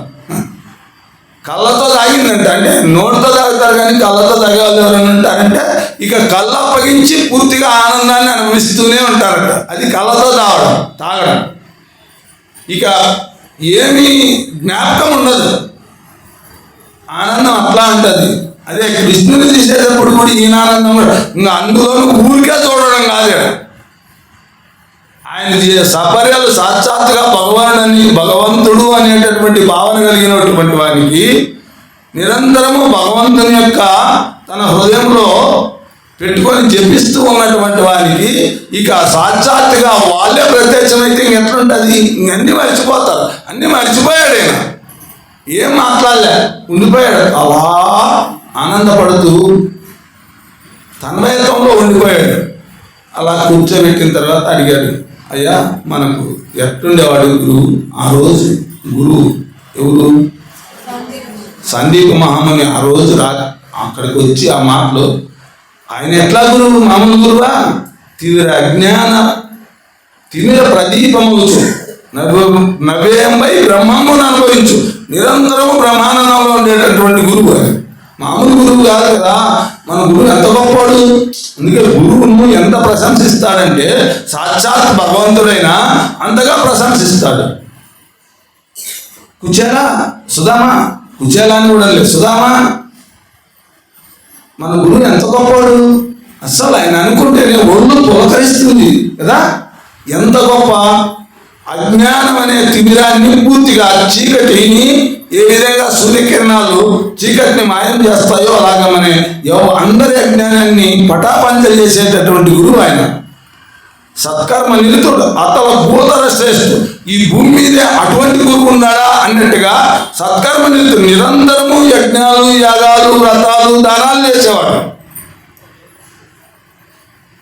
కాబట్టి ఆయన అంత గొప్ప గురువు ఎన్నిసార్లు చెప్పుకున్నా. సుధామాని నువ్వు చెప్తా, నీకు జ్ఞాపకం ఉందో లేదోను. ఈ ప్రపంచంలో ఎవడైనా అదృష్టవంతుడు ఉన్నాడు అంటే గురువు యొక్క వాక్యాలు విని దానిలో ఎవడైతే ప్రవర్తిస్తాడో, యజ్ఞాలు చేసినోడు గొప్ప కాదు, యాగాలు చేసినోడు గొప్ప కాదు, దానాలు చేసినోడు గొప్ప కాదు, ధర్మాలు చేసినాడు కూడా గొప్ప కాదు. ఇది గుర్తుపెట్టుకొస్తామా. గురువు యొక్క విద్యను తను ఇసుమందైనా గ్రహించి దాన్ని ఆచరణలో పెట్టుకునే వాడే గొప్పవాడు అందరికంటే. మనకు ఎట్లా గురువు దొరికినాడు? బ్రహ్మజ్ఞానం బోధించే గురువు దొరికినాడు. అటువంటి గురువు ఆ దాన్ని మనం ఏమాత్రమైనా ఆయన ఇచ్చిన జ్ఞానంలో ఆ బ్రహ్మజ్ఞానాన్ని గురించి మనం ఇసుమందైనా మనము ఆచరణలోకి తెచ్చుకున్నాం అనుకో, ఇక మనకు జనన మరణ చక్రం నుంచినే, భవబంధాల నుంచినే మనము విముక్తులం. ఇక మనకి ఏమాత్రం కూడా భవబంధాలు ఉండవు. అటువంటి గురువు మనకు లభించాడు. ఎంత అదృష్టమో కదా. కాబట్టి అటువంటి గురువును తలుచుకోకుంటే మన జన్మ వేస్ట్ అన్నాడు. నిరంతరము ఆయన స్మరణ ఎంత గొప్పదంటే భగవంతుణ్ణి స్మరించిన అంత ఆనందపడంట భగవంతుడు. తన్ను స్మరించేవానికంటే తన భక్తులను స్మరించేవానికి ఎక్కువ వాల్యూ ఇస్తాడంట. అని చెప్పి ఏమన్నాడు నువ్వు. కాబట్టి అటువంటి గురువు దగ్గర మనం విద్య నేర్చుకున్నాం కదా, అంత గొప్పగా మనము. అయినా నువ్వు కూడా అదే దారిలో నడుస్తున్నావు, నేను కూడా అదే దారిలో నడుస్తున్నాను. చాలామంది చెప్తుంటారు నీకు ఈ ప్రపంచంలో ఉండే భోగాలు కానీ ఐశ్వర్యాలు కానీ సుఖాలు కానీ నీకు ఏమీ పట్టవంట, నిరంతరము భగవద్ధ్యానంలోనే ఉంటావంట. నువ్వు ఎప్పుడు బ్రహ్మజ్ఞానివి కాబట్టి ఆల్రెడీ నువ్వు బ్రహ్మజ్ఞానంలో ఉంటావు. నువ్వు 10 మందికి మేలు చేయాలనే తపన తప్ప నీకు ఏదో కావాలనేటువంటి దృష్టి నీకు లేదంట. నువ్వు ఎప్పుడు లోక కళ్యాణం కోసమే జీవిస్తావంట. అదేవిధంగా నేను కూడా జీవిస్తాడా సుధామా. నాకు కూడా లోక కళ్యాణం అంటేనే ఇష్టం. నాకు స్వార్థంగా నా కుటుంబానికో నాకో కావాలనే దానికంటే సమాజానికి సంబంధించిన మేలు చేసే వాళ్ళంటే నాకు చాలా ఇష్టం. నీలాంటి బ్రాహ్మణులంటే మరీ ఇష్టం. ఎందుకంటే ఎంతసేపు మీకు సంతృప్తితోనే జీవించేవాళ్ళు, మీకు ఎక్కడ స్వార్థం లేదు. కాబట్టి అటువంటి వాళ్ళంటే నాకు చాలా ఇష్టము. కాబట్టి నాకు నువ్వు ఏమైనా కానుక తెచ్చావా అని అడిగాడు. అప్పుడు వెతికాడు, తెచ్చిందాలి అని చెప్పి వెతుక్కుంటే అప్పుడు ఆ అటుకులు బలవంతంగా నువ్వు తెచ్చిందావు నువ్వు చెప్పవు కానీ అని చెప్పి ఎత్తుక్కున్నాడు. ఈయన ఎత్తుక్కుంటే ఆ పిటికటకులు దొరికినాయి. అబ్బా అటుకులు తెచ్చావా, అబ్బా పరమ ప్రీతి నాకు. ఎందుకంటే ఇంత ప్రీతి అది కదా స్నేహం అంటే, ఇది కదా స్నేహితునికి ఏమి కావాలి అని గుర్తెరిగి నాకు ఈ ప్రీతికరమైనది ప్రియమైనవి ఏవో అవే తెచ్చావు. నువ్వు పొరపాటున నేను అటుకులు తెచ్చినానే ఇది ఇవ్వాలని ఇంతవరకు ఆలోచించావా? నువ్వు ఎందుకు ఆలోచించావయ్యా? నా కథ నీకు తెలుసు కదా. దళమైనను పుష్పమైనను ఫలమైనను సలిలమైనను పాయన్ భక్తిని కొలిచిన జనులర్పించిన నెలను రుచాన్నముగా నేను భుజింతున్నంటాడు. ఫలమైన పుష్పమైన సలిలమైన ఏంట? ఫలమైనను పుష్పమైనను దళమైనను సలిలమైనను. ఫలం కానీ పుష్పం కానీ, దళం అంటే ఒక ఆకు కానీ, దళమైనను పుష్పమైనను ఫలమైనను సలిలమైన. సలిలం అంటే నీళ్ళు. జనులర్పించిన నెలమిను ఎవడైనా ప్రీతితో అర్పించిననుకో రుచి అన్నముగా నేను భుజించును. నాకు అంత రుచికరమైన ఆహారం ఏది ఉండదు. వాళ్ళ ప్రీతే నాకు రుచి. సమస్త దేవతలు ఎన్ని కానుకలు పట్టుకొస్తుంటారో తెలుసా సుధామా నా కోసము. ఇప్పుడు నేనెవరో తెలుసా? నేను కూడా గురువునే అయ్యానయ్యా. నన్ను కూడా గురువుగానే అందరూ భావిస్తుంటారు. నేను కూడా గొప్ప గురువునయ్యా ఇప్పుడు, తెలుసా నీకు? కాబట్టి గురువునైనా కాబట్టి గురుదక్షిణగా ఎంతో మంది దేవతలు కూడా నాకు గురుదక్షిణ తెచ్చిస్తుంటారు. వాళ్ళందరూ ఎందుకు ఇస్తారో తెలుసా? అన్నంత విలువైన కానుకలు ఎందుకు ఇస్తారు తెలుసా? వాళ్ళు నా మీద ప్రీతితో తెచ్చేవాళ్ళు కాదు, వాళ్ళ గొప్పలు చూపించుకునేకి, కోరికలతో కాదు, వాళ్ళు గొప్పలు చూపించుకునేకి. దేవేంద్రుడు అంత తోడు కూడా దేవతలు కూడా తీసుకొని వస్తారు నాకు ఏదైనా కానుక అంటే వాళ్ళ స్థాయికి తగ్గట్టు మా స్థాయికి తగ్గట్టుగా చూపించుకోవాలి కృష్ణుని దగ్గర తెచ్చేవాళ్ళే. కానీ నా మీద నీ మాదిరి ప్రీతితో తెచ్చేవాళ్ళు మాత్రం చాలా అరుదుగానే ఉంటారు. నువ్వు ప్రీతితో తెచ్చావు, అందుకే నాకు అంతకంటే భాగ్యమైనది. చూడు గుర్తు నీకు వాళ్ళ విలువైన వస్తువులు ఏది వజ్రవైడూర్యాలతో పొదిగినవో అట్లాంటి కానుకలు తెస్తారు. నువ్వేం తెచ్చావు? నువ్వు అటుకులు తెచ్చావు. ఎందుకు? నాకు ఏది ప్రీతో నీకు అది తెలుసు. వాళ్ళకి నాకు ప్రీతి ఏమి తెలీదు. వాళ్ళ గొప్పలు చెప్పుకుంటే వాళ్ళు తెచ్చేవాళ్ళు. అందుకే నాకు దానిపైన ఏం దృష్టి లేదు. తెస్తే తీసుకుంటా అంతే, అక్కడ పక్కన పెట్టేస్తా, కానీ నేనేం దాన్ని ముట్టుకోను. ఈరోజు నువ్వు తెచ్చినావంటే నాకు అంత ఆనందంగా తింటానయ్యా. ఇప్పుడు ప్రీతిగా తింటా, రుచిగా తింటా. రుచాన్నముగా ఏను భుజించు అక్కడ ప్రీతితో చేస్తే అంత రుచిగా నేను ఆస్వాదిస్తానని చెప్పి ఓ పిటుకులు తీసి నోట్లో వేసుకున్నాడు. నోట్లో వేసుకొని తన్మయత్వం చెందుతూ పొగడతలు చేస్తున్నాడు. అది కూడా ఇట్లా ఇప్పినాడు పాపము. అది ఇప్పింది, అది చినిగిపోతుంది కదా, అట్లా భద్రంగా పెట్టుకొని అట్లా నోట్లో వేసుకున్నాడు. ఇంకా మళ్ళీ పిటికిటి తీసుకునేకి చేత్తో తీసుకోబోతుంటే రుక్మిణిది వచ్చి చేపట్టుకుంటుంది. మురహరుడు పిటికడటుకులు కరుమప్పగా నారగించి కౌతూహలై, అంటే ఆనందం పట్టలేక, మురహరుడు పిటికడటుకులు కరుమప్పగా నారగించి కౌతూహలై, మరీ పిటికడువన మళ్ళీ పిటికడు తీసుకోవాలనుకున్నారు. కరమప్పుడు బట్టే గరకమలమలని అంటారు. ఆ కమల అంటే ఎవరు?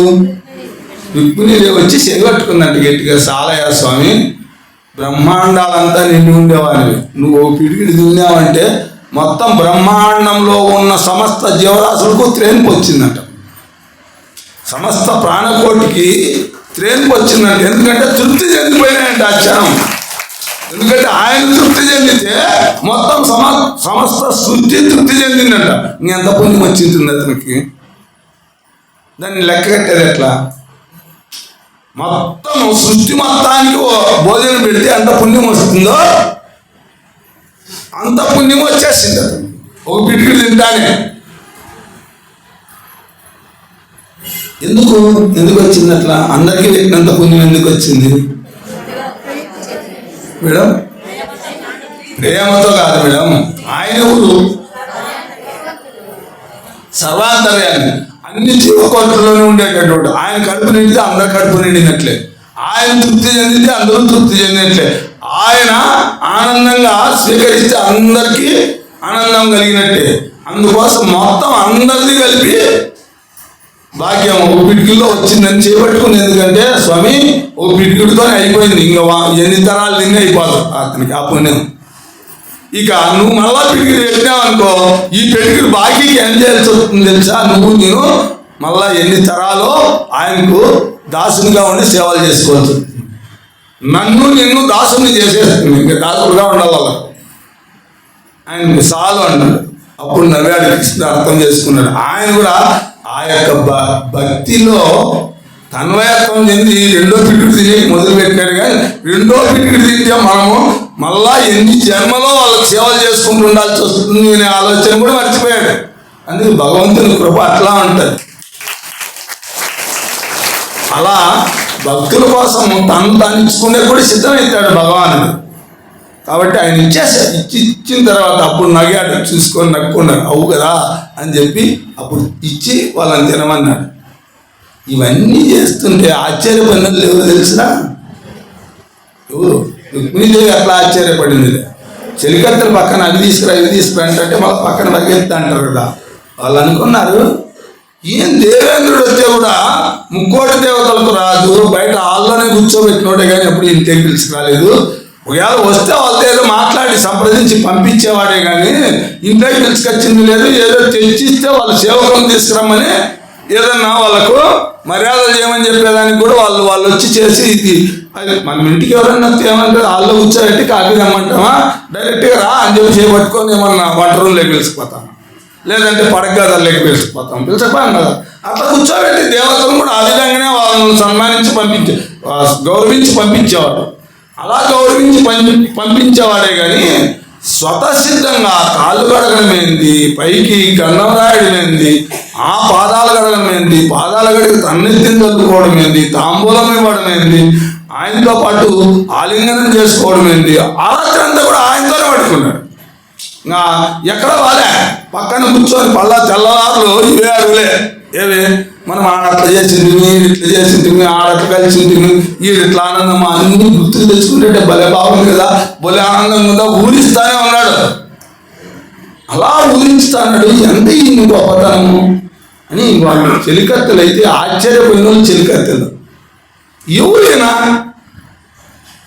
మనం ఆయన ఉన్నంగా ఎంతో మంది వస్తుంటారు, మహాపురుషులు వస్తుంటారు, యోగులు ఋషులు మహాపురుషులు ఎంతో మంది వచ్చిపోయే వాళ్ళు ఉంటారు ఆయన దగ్గరికి.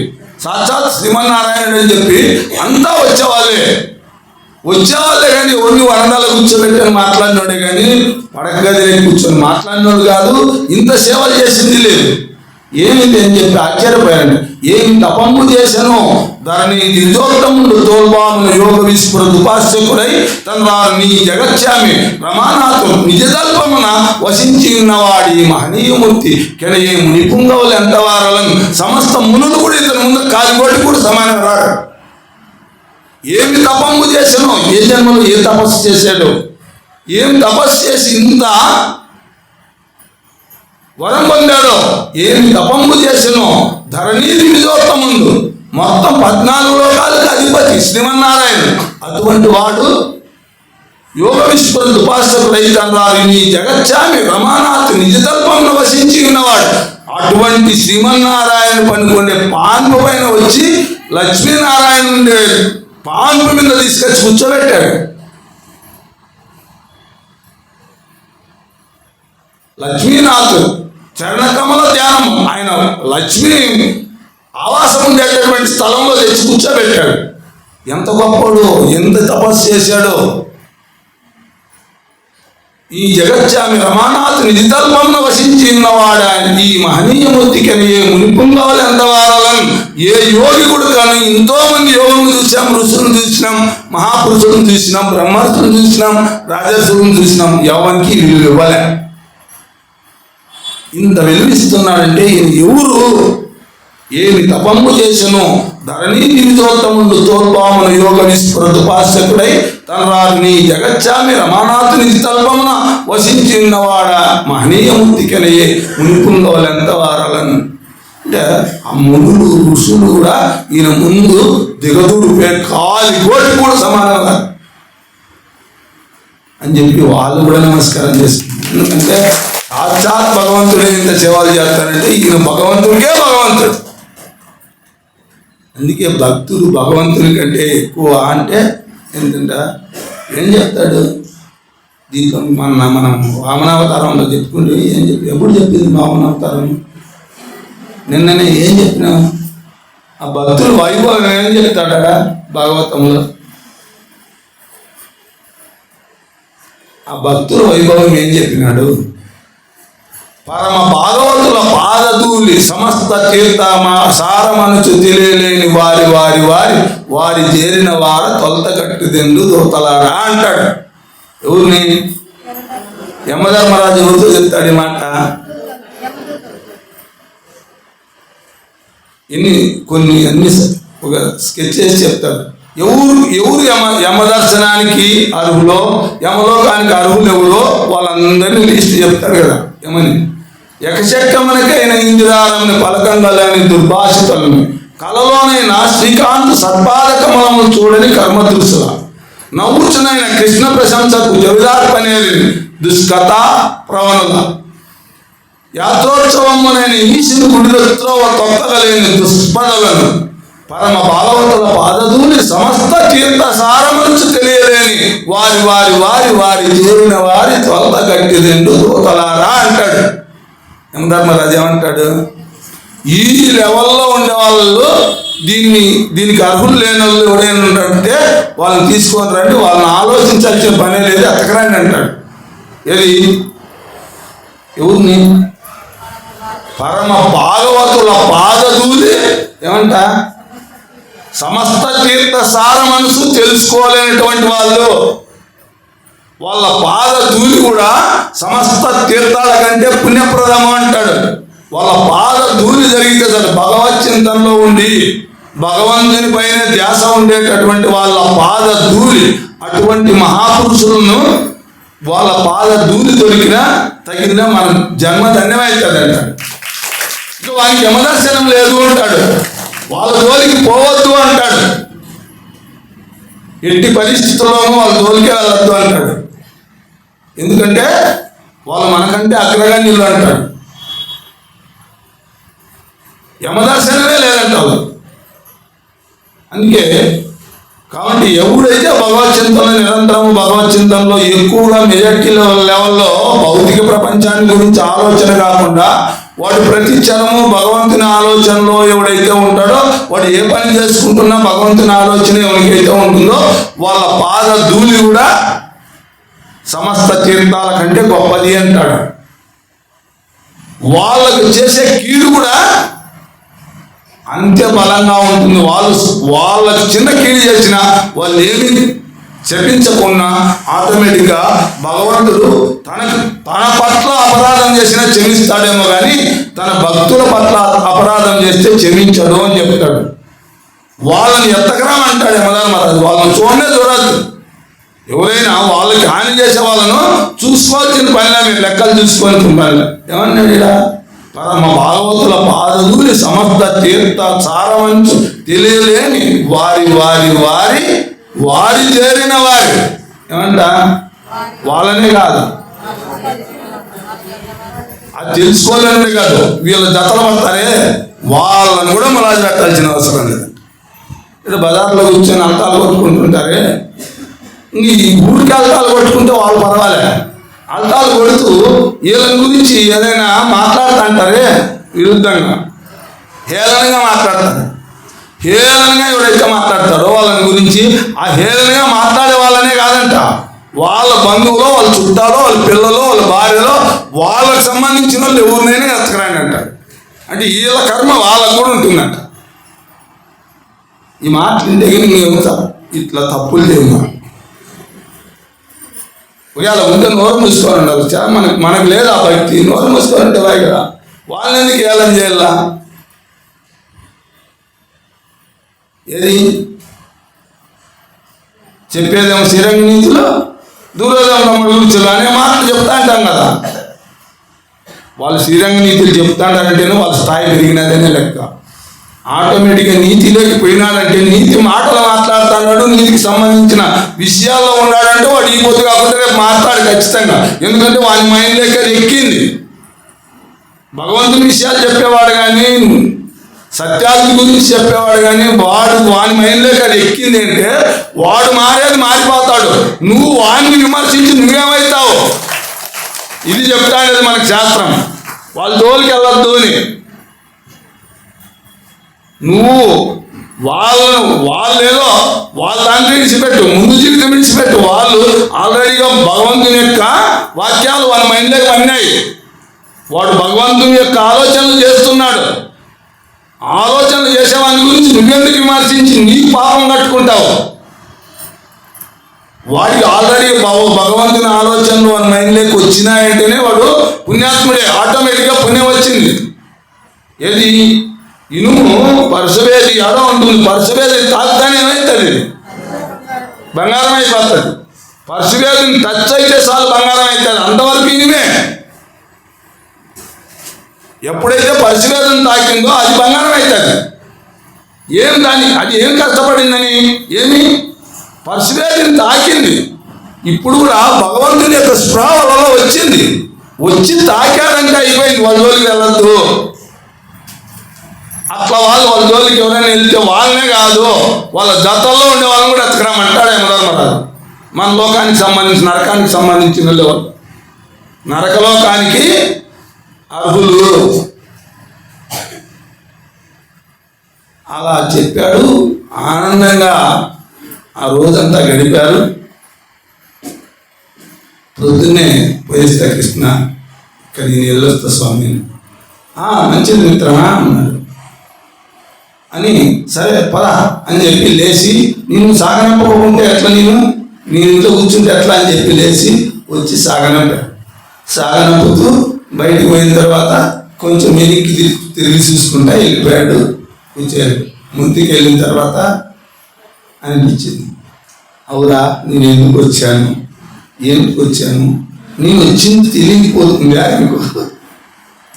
నాకేం కోరిక లేదు, కానీ నా భార్య మాట వేస్ట్ అయిపోయినట్టేనేమో. అందుకే ఆయన ఊరికేం అప్పుడు కూడా కృష్ణ ఏమనుకున్నాడు, ఆయన ఎందుకు నాకు ఇంకోకుండా సంపద తెలుసా? నేను సంపదనిస్తే నా హృదయంలో ఉన్న భగవంతుని మరిచిపోయి ఐశ్వర్యాలను నా హృదయంలోకి పెట్టుకుంటానేమో అనే ఉద్దేశంతో ఈయనకి మళ్ళా జన్మంటూ వద్దు, నీకు ముక్తి కావాలి కదా అనుకున్నావు కదా, అందుకోసమే నీకు వద్దు, నీకు వస్తే చెడుపైతుంది అని లేకుండా చేశాడు. పరందామా ఎంత కృపాయా నీకు, ఎంత కృపాలో నువ్వు. నీ కృప లేకపోకుండా నువ్వు ఐశ్వర్యం ఇస్తే నేను చెడిపోతాననే ఉద్దేశం కూడా నీకు ఎంత దయా ఉందయ్యా, ఎంత అని చెప్పి మురిసిపోయాడంట. అప్పుడు కూడా చూడి భగవంతుని లక్షణం ఎట్లా ఉంటుందో, మనకి చెడిపోయే లక్షణం ఉంటే దాని దగ్గరికి కూడా రానిడు. అందుకే నాకు ధనం లేకుండా చేస్తేనే వీడు నిరంతరము నన్ను నిలుపుకుంటాడు, లాస్ట్ దశలో అంత్యంలో నన్ను చేరతాడనే ఉద్దేశంతో ఏమీ లేకుండా చేసినాడని సంతోషంగా మనసులో అనుకుంటూ మళ్ళీ వెళ్ళిపోయాడు. వెళ్ళిపోయాడు, సొంత ఊరికి వచ్చాడు. వచ్చి చూస్తే వాళ్ళ ఇల్లు ఎత్తుకోవాల్సి వచ్చింది. ఎడగనపల్లి ఇల్లు. ఆయన ఇల్లు ఎట్లుండేదంటే తాటాకులు గుడిసి, సూర్యుడు చంద్రుడు ఉదురు కనపడతా అంటారంట దాంట్లో పండుకుంటే. వానొస్తే అంతా జలమైనే, ఏముండవు. తాటాకులు ఎంతుంటే ఎంచేపు పెట్టుకుంటే బలమైన వాళ్ళతో తాటాకులు ఉన్న కారిపోతా అంటే తాటాకులు గుడిసిలో ఉన్నాడు. అటువంటి గుడిసిలో ఉన్నటువంటి వానికి ఇంక ఎత్తుక్కుంటే ఈ స్థానంలో ఈడే ఉండాలి. నా గుడిసి ఎక్కడ పోయింది ఇది? ఇంత భవనం కట్టారప్ప, ఎప్పుడు చూడలేదు. ఈ ఊళ్ళో ఎప్పుడు కట్టినారు ఇంత భవనము? అందులో అంతా బంగారంతోనే, ఇంకా మామూలు పెళ్ళ సిమెంట్ వేయలే, మట్టితో వేయలే, ఏమీ వేయలే, అంతా కంప్లీట్ గోల్డే. కనీసం కాంపౌండ్ గోడ గేట్లు కూడా గోల్డ్వే, అన్ని గోల్డే కనపడతాయి, ఇంకేమి కనపడలే. అబ్బా ఎంత ఐశ్వర్యవంతుడు. నేను పోయొచ్చే లోపల ఇంత పెద్ద భవనం ఎట్లా లేపుకున్నారు, ఎట్లా కట్టినారు, అందులో ఇంత ప్లేస్ ఎట్లా వచ్చిందేనా ఆయన డౌట్. మనకంటే మనకు వచ్చే డౌట్ ఆయనకే వచ్చింది. ఎందుకంటే ఆడ గుడిస్తాలో ఎంత విశాలమైన భవనము, దాంట్లోనే తోటలు, దాంట్లోనే కొలనులు, దాంట్లోనే రాజహంసలు, పచ్చుల కిలకిలారావాలు, చెట్లు, ఫ్రూట్స్, ఎరగగాసినటువంటి చెట్లు, ఇన్ని రకాల. ఇంతవరకు నేను ఈ ప్రపంచంలో అసలు ఇప్పుడు ద్వారకా పోయొచ్చినాను కదా, ద్వారకలో కూడా ఇంత భవనం కనపడలేను. ఈయన ఇంత గొప్ప భవనం వచ్చింది అని మురిసిపోయాడంట. అది చూసి ఎంత మహానుభావుడో, ఏ జన్మల్లో ఎన్ని పుణ్యాలు చేసుకున్నాడో, ఎంత గొప్పోడో, ఎన్ని జన్మల పుణ్యం చేసుకొని వచ్చినాడో ఈ భవనంలో ఉంటాడంటే ఈయనేమో సామాన్యుడిగా ఉంటాడా, ఎంత పుణ్యాత్ముడో అని చెప్పి నమస్కారం చేసుకుంటాడు. ఎవరికి నమస్కారం చేసుకుంటాడు? తనకు తానే నమస్కారం చేసుకుంటాడని తెలియదు పాపం. ఎంత పుణ్యాత్ముడో, ఎన్ని జన్మల పుణ్యం సంపాదించాడో, ఎన్ని సాధించాడో. ఇంత భవనం ఇంత టైంలో అసలు ఈ స్థలం ఎట్లా వచ్చింది? ఇంత విశాలమైన ప్రదేశం అది ఎట్లా దొరికింది? అది అర్థం కాలే ఆయన. అలా చూస్తూ దిక్కులు చూస్తూ ఉన్నాడంట. ఆ ఇంటికి పోయేవాళ్ళు వచ్చేవాళ్ళు అంతా పెద్ద దాసీ జనం అంతా బయటికి లోపలికి తిరుగుతా అంటే అబ్బబ్బబ్బబ్బబ్బా, ఈళ్ళ సొత్తులేమి, ఈళ్ళ సొమ్ములేమి,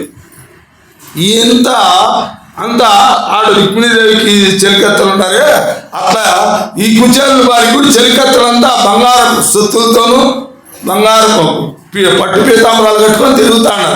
తిరుగుతుంటే ఆయనకి ఆశ్చర్యం అనిపించింది, ఇంత గొప్పగా ఎట్లా వచ్చింది ఐశ్వర్యం ఏమిది అనుకుంటా ఆలోచన చేసుకుంటా అట్లా ఏదో మాదిరి చూసుకుంటున్నాడంట. పాపం చూస్తుంటే చెలికత్తలు వచ్చి పిలిచారు, రా స్వామి అన్నారంట. ఎవరబ్బా వీళ్ళు ఎందుకు పిలుతాడు, నన్నేందుకు పిలుతారు, ఇంత సావుకారులు లేక కృష్ణ భగవాన్ లేక అనుగ్రహమేమో, ఎందుకంటే ఆయన మగం చూసిన దానికి నాకు ఇల్లు గౌరవం ఇస్తాడారేమో, లేకపోతే నేనేంది కనీసం వాళ్ళ గేట్లేకన్నా అడుగుపెట్టేకి నాకు అర్హత ఉంది అనుకుంటున్నట్టుగా భార్య పరిగెత్తుకొని వచ్చింది. చూసి ఏమో అబ్బా ఇంత అద్భుతంగా ఉంది, ఇంత దేదీప్యమానంగా వెలుగుతుందని ఆయన ముందు చూసినా కనుక్కోలే. ఆయన స్వామి స్వామి అంటే నన్ను స్వామి అంటారు. ఆయన వచ్చి స్వామిగా ఏమంటుంది, ఇంకా స్వామి అంటే అట్లా తన్మయత్వంతో చూస్తున్నాడంట. నేను స్వామి నీ సుశీలను అని చేయబట్టుకుంటే అప్పుడు స్పృహలోకి వచ్చాడు. ఏమి కదంటే నీకు ఏం పెట్టావో, ఆయన ఏం తిన్నాడో, నువ్వేం పెట్టావో, ఇంత భవంతులు ఇంత ఐశ్వర్యము ఆటోమేటిక్గా వచ్చేసిందని చెప్తున్నాడు. ఆయన మురిసిపోయాడు. పీరికి అటుకులకి ఇంత భాగ్యాన్ని ఇచ్చాడా మహానుభావుడు అని చెప్పి ఆనందపడిపోయి తర్వాత తన పిల్లలను అందరినీ చూసేప్పటికి వాళ్ళ దుస్తులు, వాళ్ళ కథలు, వాళ్ళ సొత్తులు సొమ్ములు చూసి ఆశ్చర్యపడిపోయాడు. ఇంత ఐశ్వర్యం ఇచ్చావా పరందామా, పీటికి అటుకులకే నువ్వు ఇంత ఇచ్చావా అని చెప్పి పొంగిపోయాడంట. పొంగిపోయి అంత ఐశ్వర్యం వచ్చినా, అంత భోగం వచ్చినా తన జీవిత కాలంలో ఎప్పుడూ కూడా అది నాది అనే భావన కూడా రానిలేదంట. ఆయన కానీ ఆయన భార్య కానీ అదంతా భగవంతుని సొత్తే.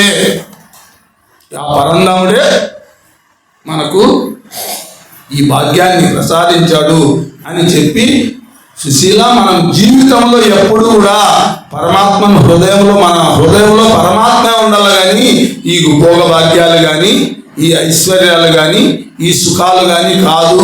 ఇవన్నీ అశాశ్వతము, ఏ క్షణమైనా పోయేటివే.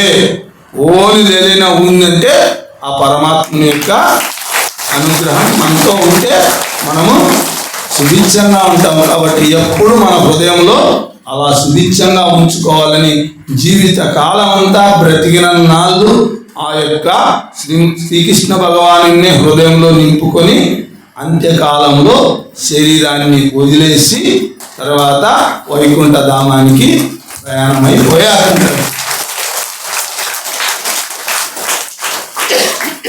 మురహరుని కృతార్థుని చేసినటువంటి కుచేలుని చరిత్ర వినే వాళ్ళకి ఎవరైతే ఈ కథ వింటారో వీళ్లకు సర్వ సౌభాగ్యాలు, ఇహాపర సుఖాలు, ఇహలోక సుఖాలు, తర్వాత పరలోక సుఖాలు. ఆ భగవంతుని పైన భక్తి మెయిన్ పాయింట్.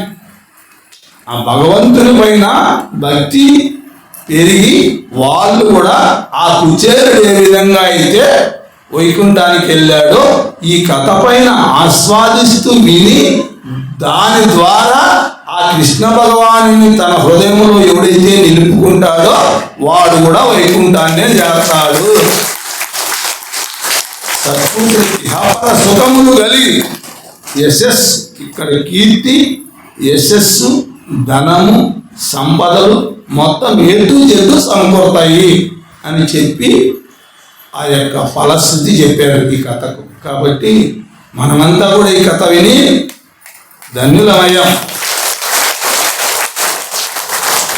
ఎంత ధన్యత పొందడం అంటే భాగవతంలో ఒక్కొక్క కథ వింటూ ఉంటే మన జన్మల పాపాలు మెల్లిగా మాయమైపోయి తర్వాత మనలో ఉన్న అహంకారం పూర్తిగా డౌన్ అయిపోయి ఆత్మతో అనుసంధానమై ఆ యొక్క మోక్షాన్ని పొందడానికి ఆ వ్యాస భగవానుడు చేసిన ప్రయోగాలు అంతా ఇంత కాదు, దాన్ని ఆంధ్రీకరించి మనకు అర్థమయ్యే విధంగా ఇవ్వగలిగినటువంటి ఆ పోతనామాత్రులు గట్టిగా కాస్త ధన్యవాదాలు అర్పించుకోవాలి. ఆ వ్యాస భగవానికి ధన్యవాదాలు అర్పించుకోవాలి. అలాగే ఆ కృష్ణ భక్తిని మనకు నిరంతరము కలిగేట్టుగా అవకాశం ఇచ్చి అనుగ్రహం ప్రసాదించాలని ఆ శ్రీకృష్ణ భగవాను గట్టిగా కాస్త ధన్యవాదాలు ధన్యవాదాలు ధన్యవాదాలు. కాబట్టి ప్రతి కథలోనూ ఏదో ఒక సత్యం, ఏదో ఒక తత్వం, ఏదో ఒక జ్ఞానం అలా విని విని విని విని విని మనలో కూడా ఆ తత్వజ్ఞానం ఎప్పుడైతే తెలుసుకుంటామో భౌతిక ప్రపంచం అనేది శాశ్వతం కాదు అనేటటువంటి వైరాగ్యం మనలో ఎప్పుడైతే వస్తుందో అప్పుడు ఎప్పుడైతే జ్ఞానం పెరుగుతుందో ఆ వైరాగ్యం వస్తే భక్తి మనలో నిలబడుతుంది. జ్ఞానంతో మోక్షాన్ని పొందచ్చు, నిత్యానందాన్ని పొందచ్చు. ఎప్పుడు నిత్యమైన దాని గురించే ఆలోచన ఉండాలి కానీ భౌతికమైన దాని గురించి ఆలోచన ఉండకూడదు. ఒకవేళ వాళ్ళకు వచ్చిందే, వీళ్ళకు వచ్చిందే, వాళ్ళకు వచ్చిందే, ఎవరికి వచ్చినా ఎవరికి ఏందొచ్చినా ఇది మాత్రం గుర్తులో ఉంచుకోవాల్సిందే. వాళ్ళ అంత సహకారులు, వాళ్ళకి ఇన్ని కాలంలో వాళ్ళ అదృష్టమేమో, వీళ్ళ అదృష్టమేమో, ఇవన్నీ అదృష్టాలే కాదు. ఇది గుర్తుపెట్టుకోవాల్సిన విషయం. ఇవన్నీ అదృష్టాల కిందే లెక్క కాదు. ఎవరికైనా భగవంతుని పైన దృష్టి పడితే, భగవత్ చింతన మొదలైతే వాడు అదృష్టవంతుడు. ఆ భగవత్ చింతన కాకుండా భౌతికమైన సంపదలు ఏది కూడా శాశ్వతం కాదు అని మన మైండ్లో దాన్ని మననం చేసుకుంటూనే ఉండాలి. భౌతికంగా చూసినప్పుడు ఈ ఇంద్రియాలు ఆ విషయాలపైన వెళ్ళినప్పుడు మన మనస్సు దానికోసం పరవళ్ళు తొక్కుతుంది. అప్పుడు దానికి అడ్డుకట్ట వేసి ఇది శాశ్వతమా అన్న ప్రశ్న పడితే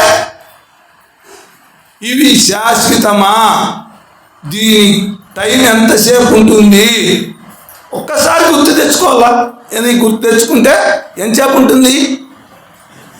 ఒక్క క్షణంలో నీటి మీద బుగ్గ ఎంతసేపు ఫెయిల్ అయిపోతుంది, పగిలిపోతుంది, అంతసేపు పగిలిపోతుంది. ఆ తర్వాత వాడు బికారి. ఎవరు? ఈ భౌతిక సంపదను చూసి మురిసిపోయి నాకు ఇన్ని ఉన్నాయి అన్ని ఉన్నాయి అనుకునేవాడు బికారి అయిపోతాడు. భగవంతుని పట్టుకున్నాడు మాత్రం వాడు శాశ్వతుడైన. ఇది ఎప్పుడు దృష్టిలో ఉండాలి. ఎప్పుడు మనలో ఈ అహంకారం పొడమరించినా, నాకు ఇంతుంది కదా, నేను ఇంత సంపాదించినాను కదా, అంత సంపాదించినాను కదా, నా ముందర వాడంతా ఈడంతా. భగవద్భక్తుల ముందర వాడి సంపద గోటెంత కూడా కాదు. అయినా వాడు అహంకరిస్తాడేమో. తెలియనోడు అహంకరిస్తాడు, తెలిసినోడు అహంకరించడు. అందుకే వాళ్ళతో సహవాసం, వాళ్ళతో భగవంతునితో సహవాసం పక్కన పెడితే వాళ్ళ భక్తుల సహవాసం ఎవరికైనా ఉంది అంటే వాడు గొప్పవాడు అంటాడు.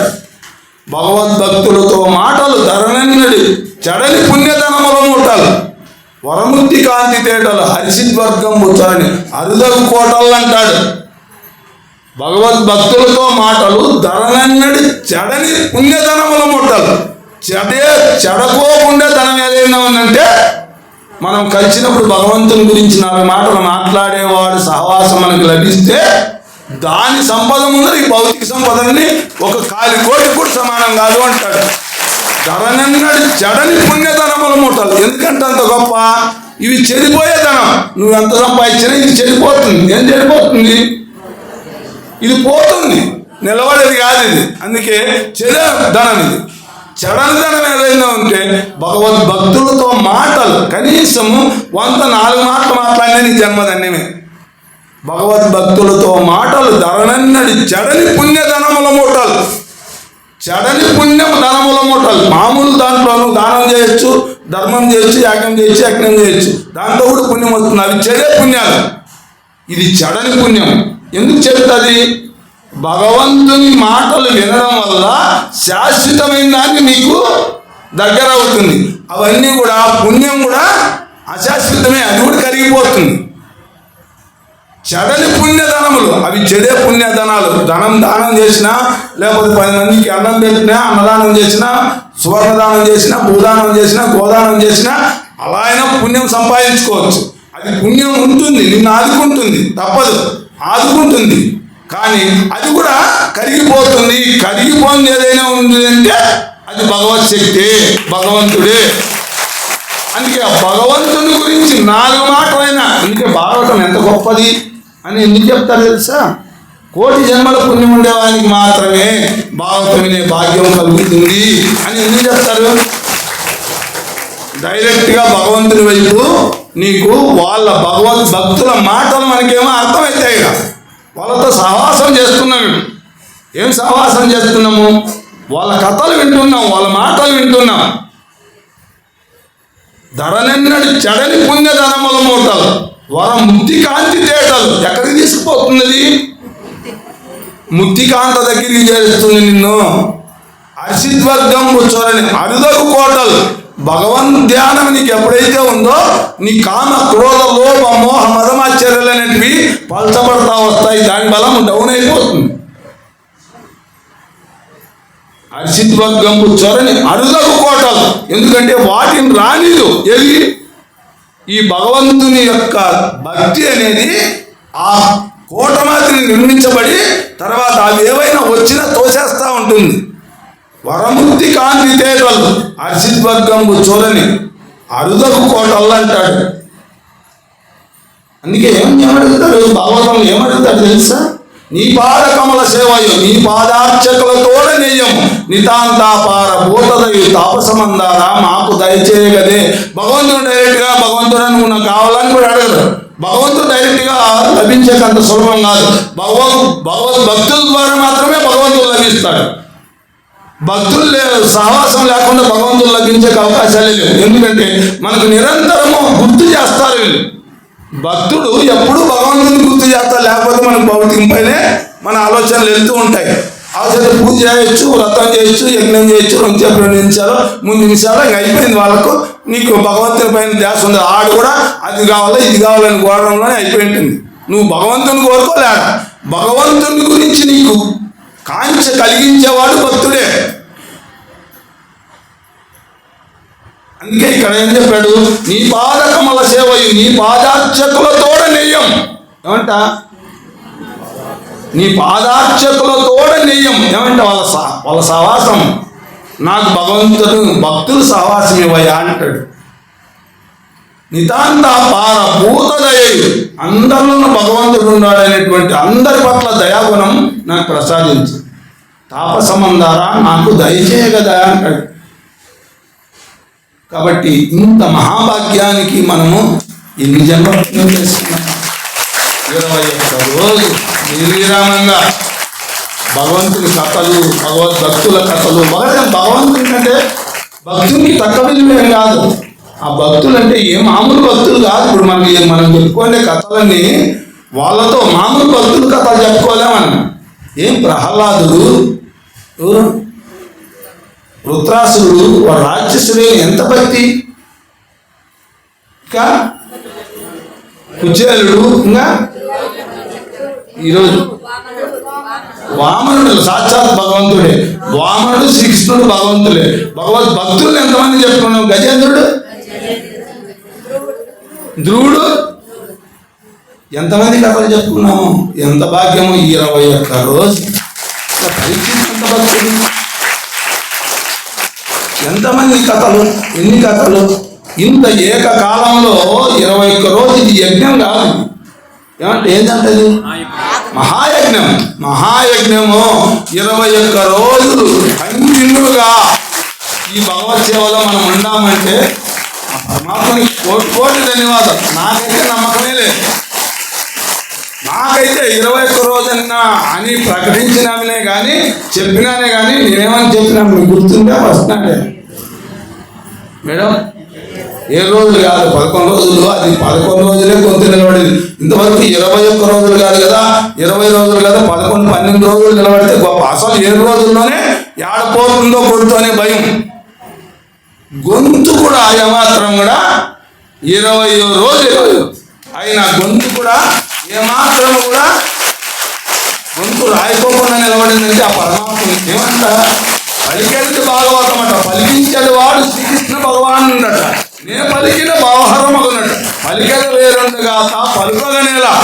ఖచ్చితంగా గోపాలరెడ్డిగా వచ్చిన ఆ పలికింటే వారానికి లోపలే పోయేదే గొంతు. ఇక్కడ పలికింది కృష్ణుడు కాబట్టి నిలబడింది. అర్జునుడే మాట చెప్తాం. పలికేది భాగవతం అట. పలికించేది వాడు శ్రీకృష్ణ భగవానుడట. నేను పలికిన భావహరమగునట. పలికేది వేరుండగా పలుకగనేలా. నేను పోతను ఏం చెప్పుకున్నాడు? పలికేది భాగవతం అట. పలికించేది వాడు రామభద్రుడట. ఆయన రామభద్రుడు అన్నాడు, నేను శ్రీకృష్ణుడు అన్నాడు. ఇక్కడ మీరు నా నుంచి ఇన్నారని వద్దండి పొరపాటున. కానీ అంత కృష్ణుని యొక్క దయ, ఆయన కృపా కటాక్షాలు లేకుండా గొంతు లేదు, ఆ జ్ఞానము లేదు. ఎక్కడ గుర్తుంటాయి? ఎన్ని పద్యాలు గుర్తుంటాయి? ఏ వాక్యం గుర్తుంటుంది మనకు? మైండ్లో యాడ్ నిలబడుతుంది. అందులోనూ భగవద్గీత ఇట్లాంటివైతే ఎన్నో దినాలు చెప్పుకుంటూ పోయింది. ఎప్పుడో సంవత్సరానికి ఒకనాడు చెప్తే అవి అది 7 రోజుల వరకే చెప్పుకుంటే పోయినాం. కానీ 21 రోజులు రావాలంటే అది ఆ సమస్య. ఆలోచన కూడా రానిలే ఆయన పరంధామం. ఎందుకంటే రే నువ్వా చెప్పేది మేడం అనింది, నువ్వా చెప్పేది? కృష్ణుడు చెప్పుకుంటాడు. నేనే ఫస్ట్ ఏం చెప్పినంటే 11 రోజులు అన్నప్పుడు ఈసారి 11 రోజులు కూడా చెప్పలేనేమో. ఏమంటే బుక్ ముట్టుకుండేకి నాకు అసలు ఒకసారి స్టోరీలను చూసుకోవాలి కదా. కనీసం ఒకసారి చూసుకుంటే గుడికి ఈ సంవత్సరం చాలా బరువుగానే ఉంది పరిస్థితి, చూసుకోలేనేమో అనుకున్నా. నువ్వా చెప్పేది, నువ్వు అది కూర్చో అదే వస్తుంది అని. అట్లాగానే ఆయన పరంధామని పలికిస్తాను. అంత కళ్ళు మూసుకోండి మేడం.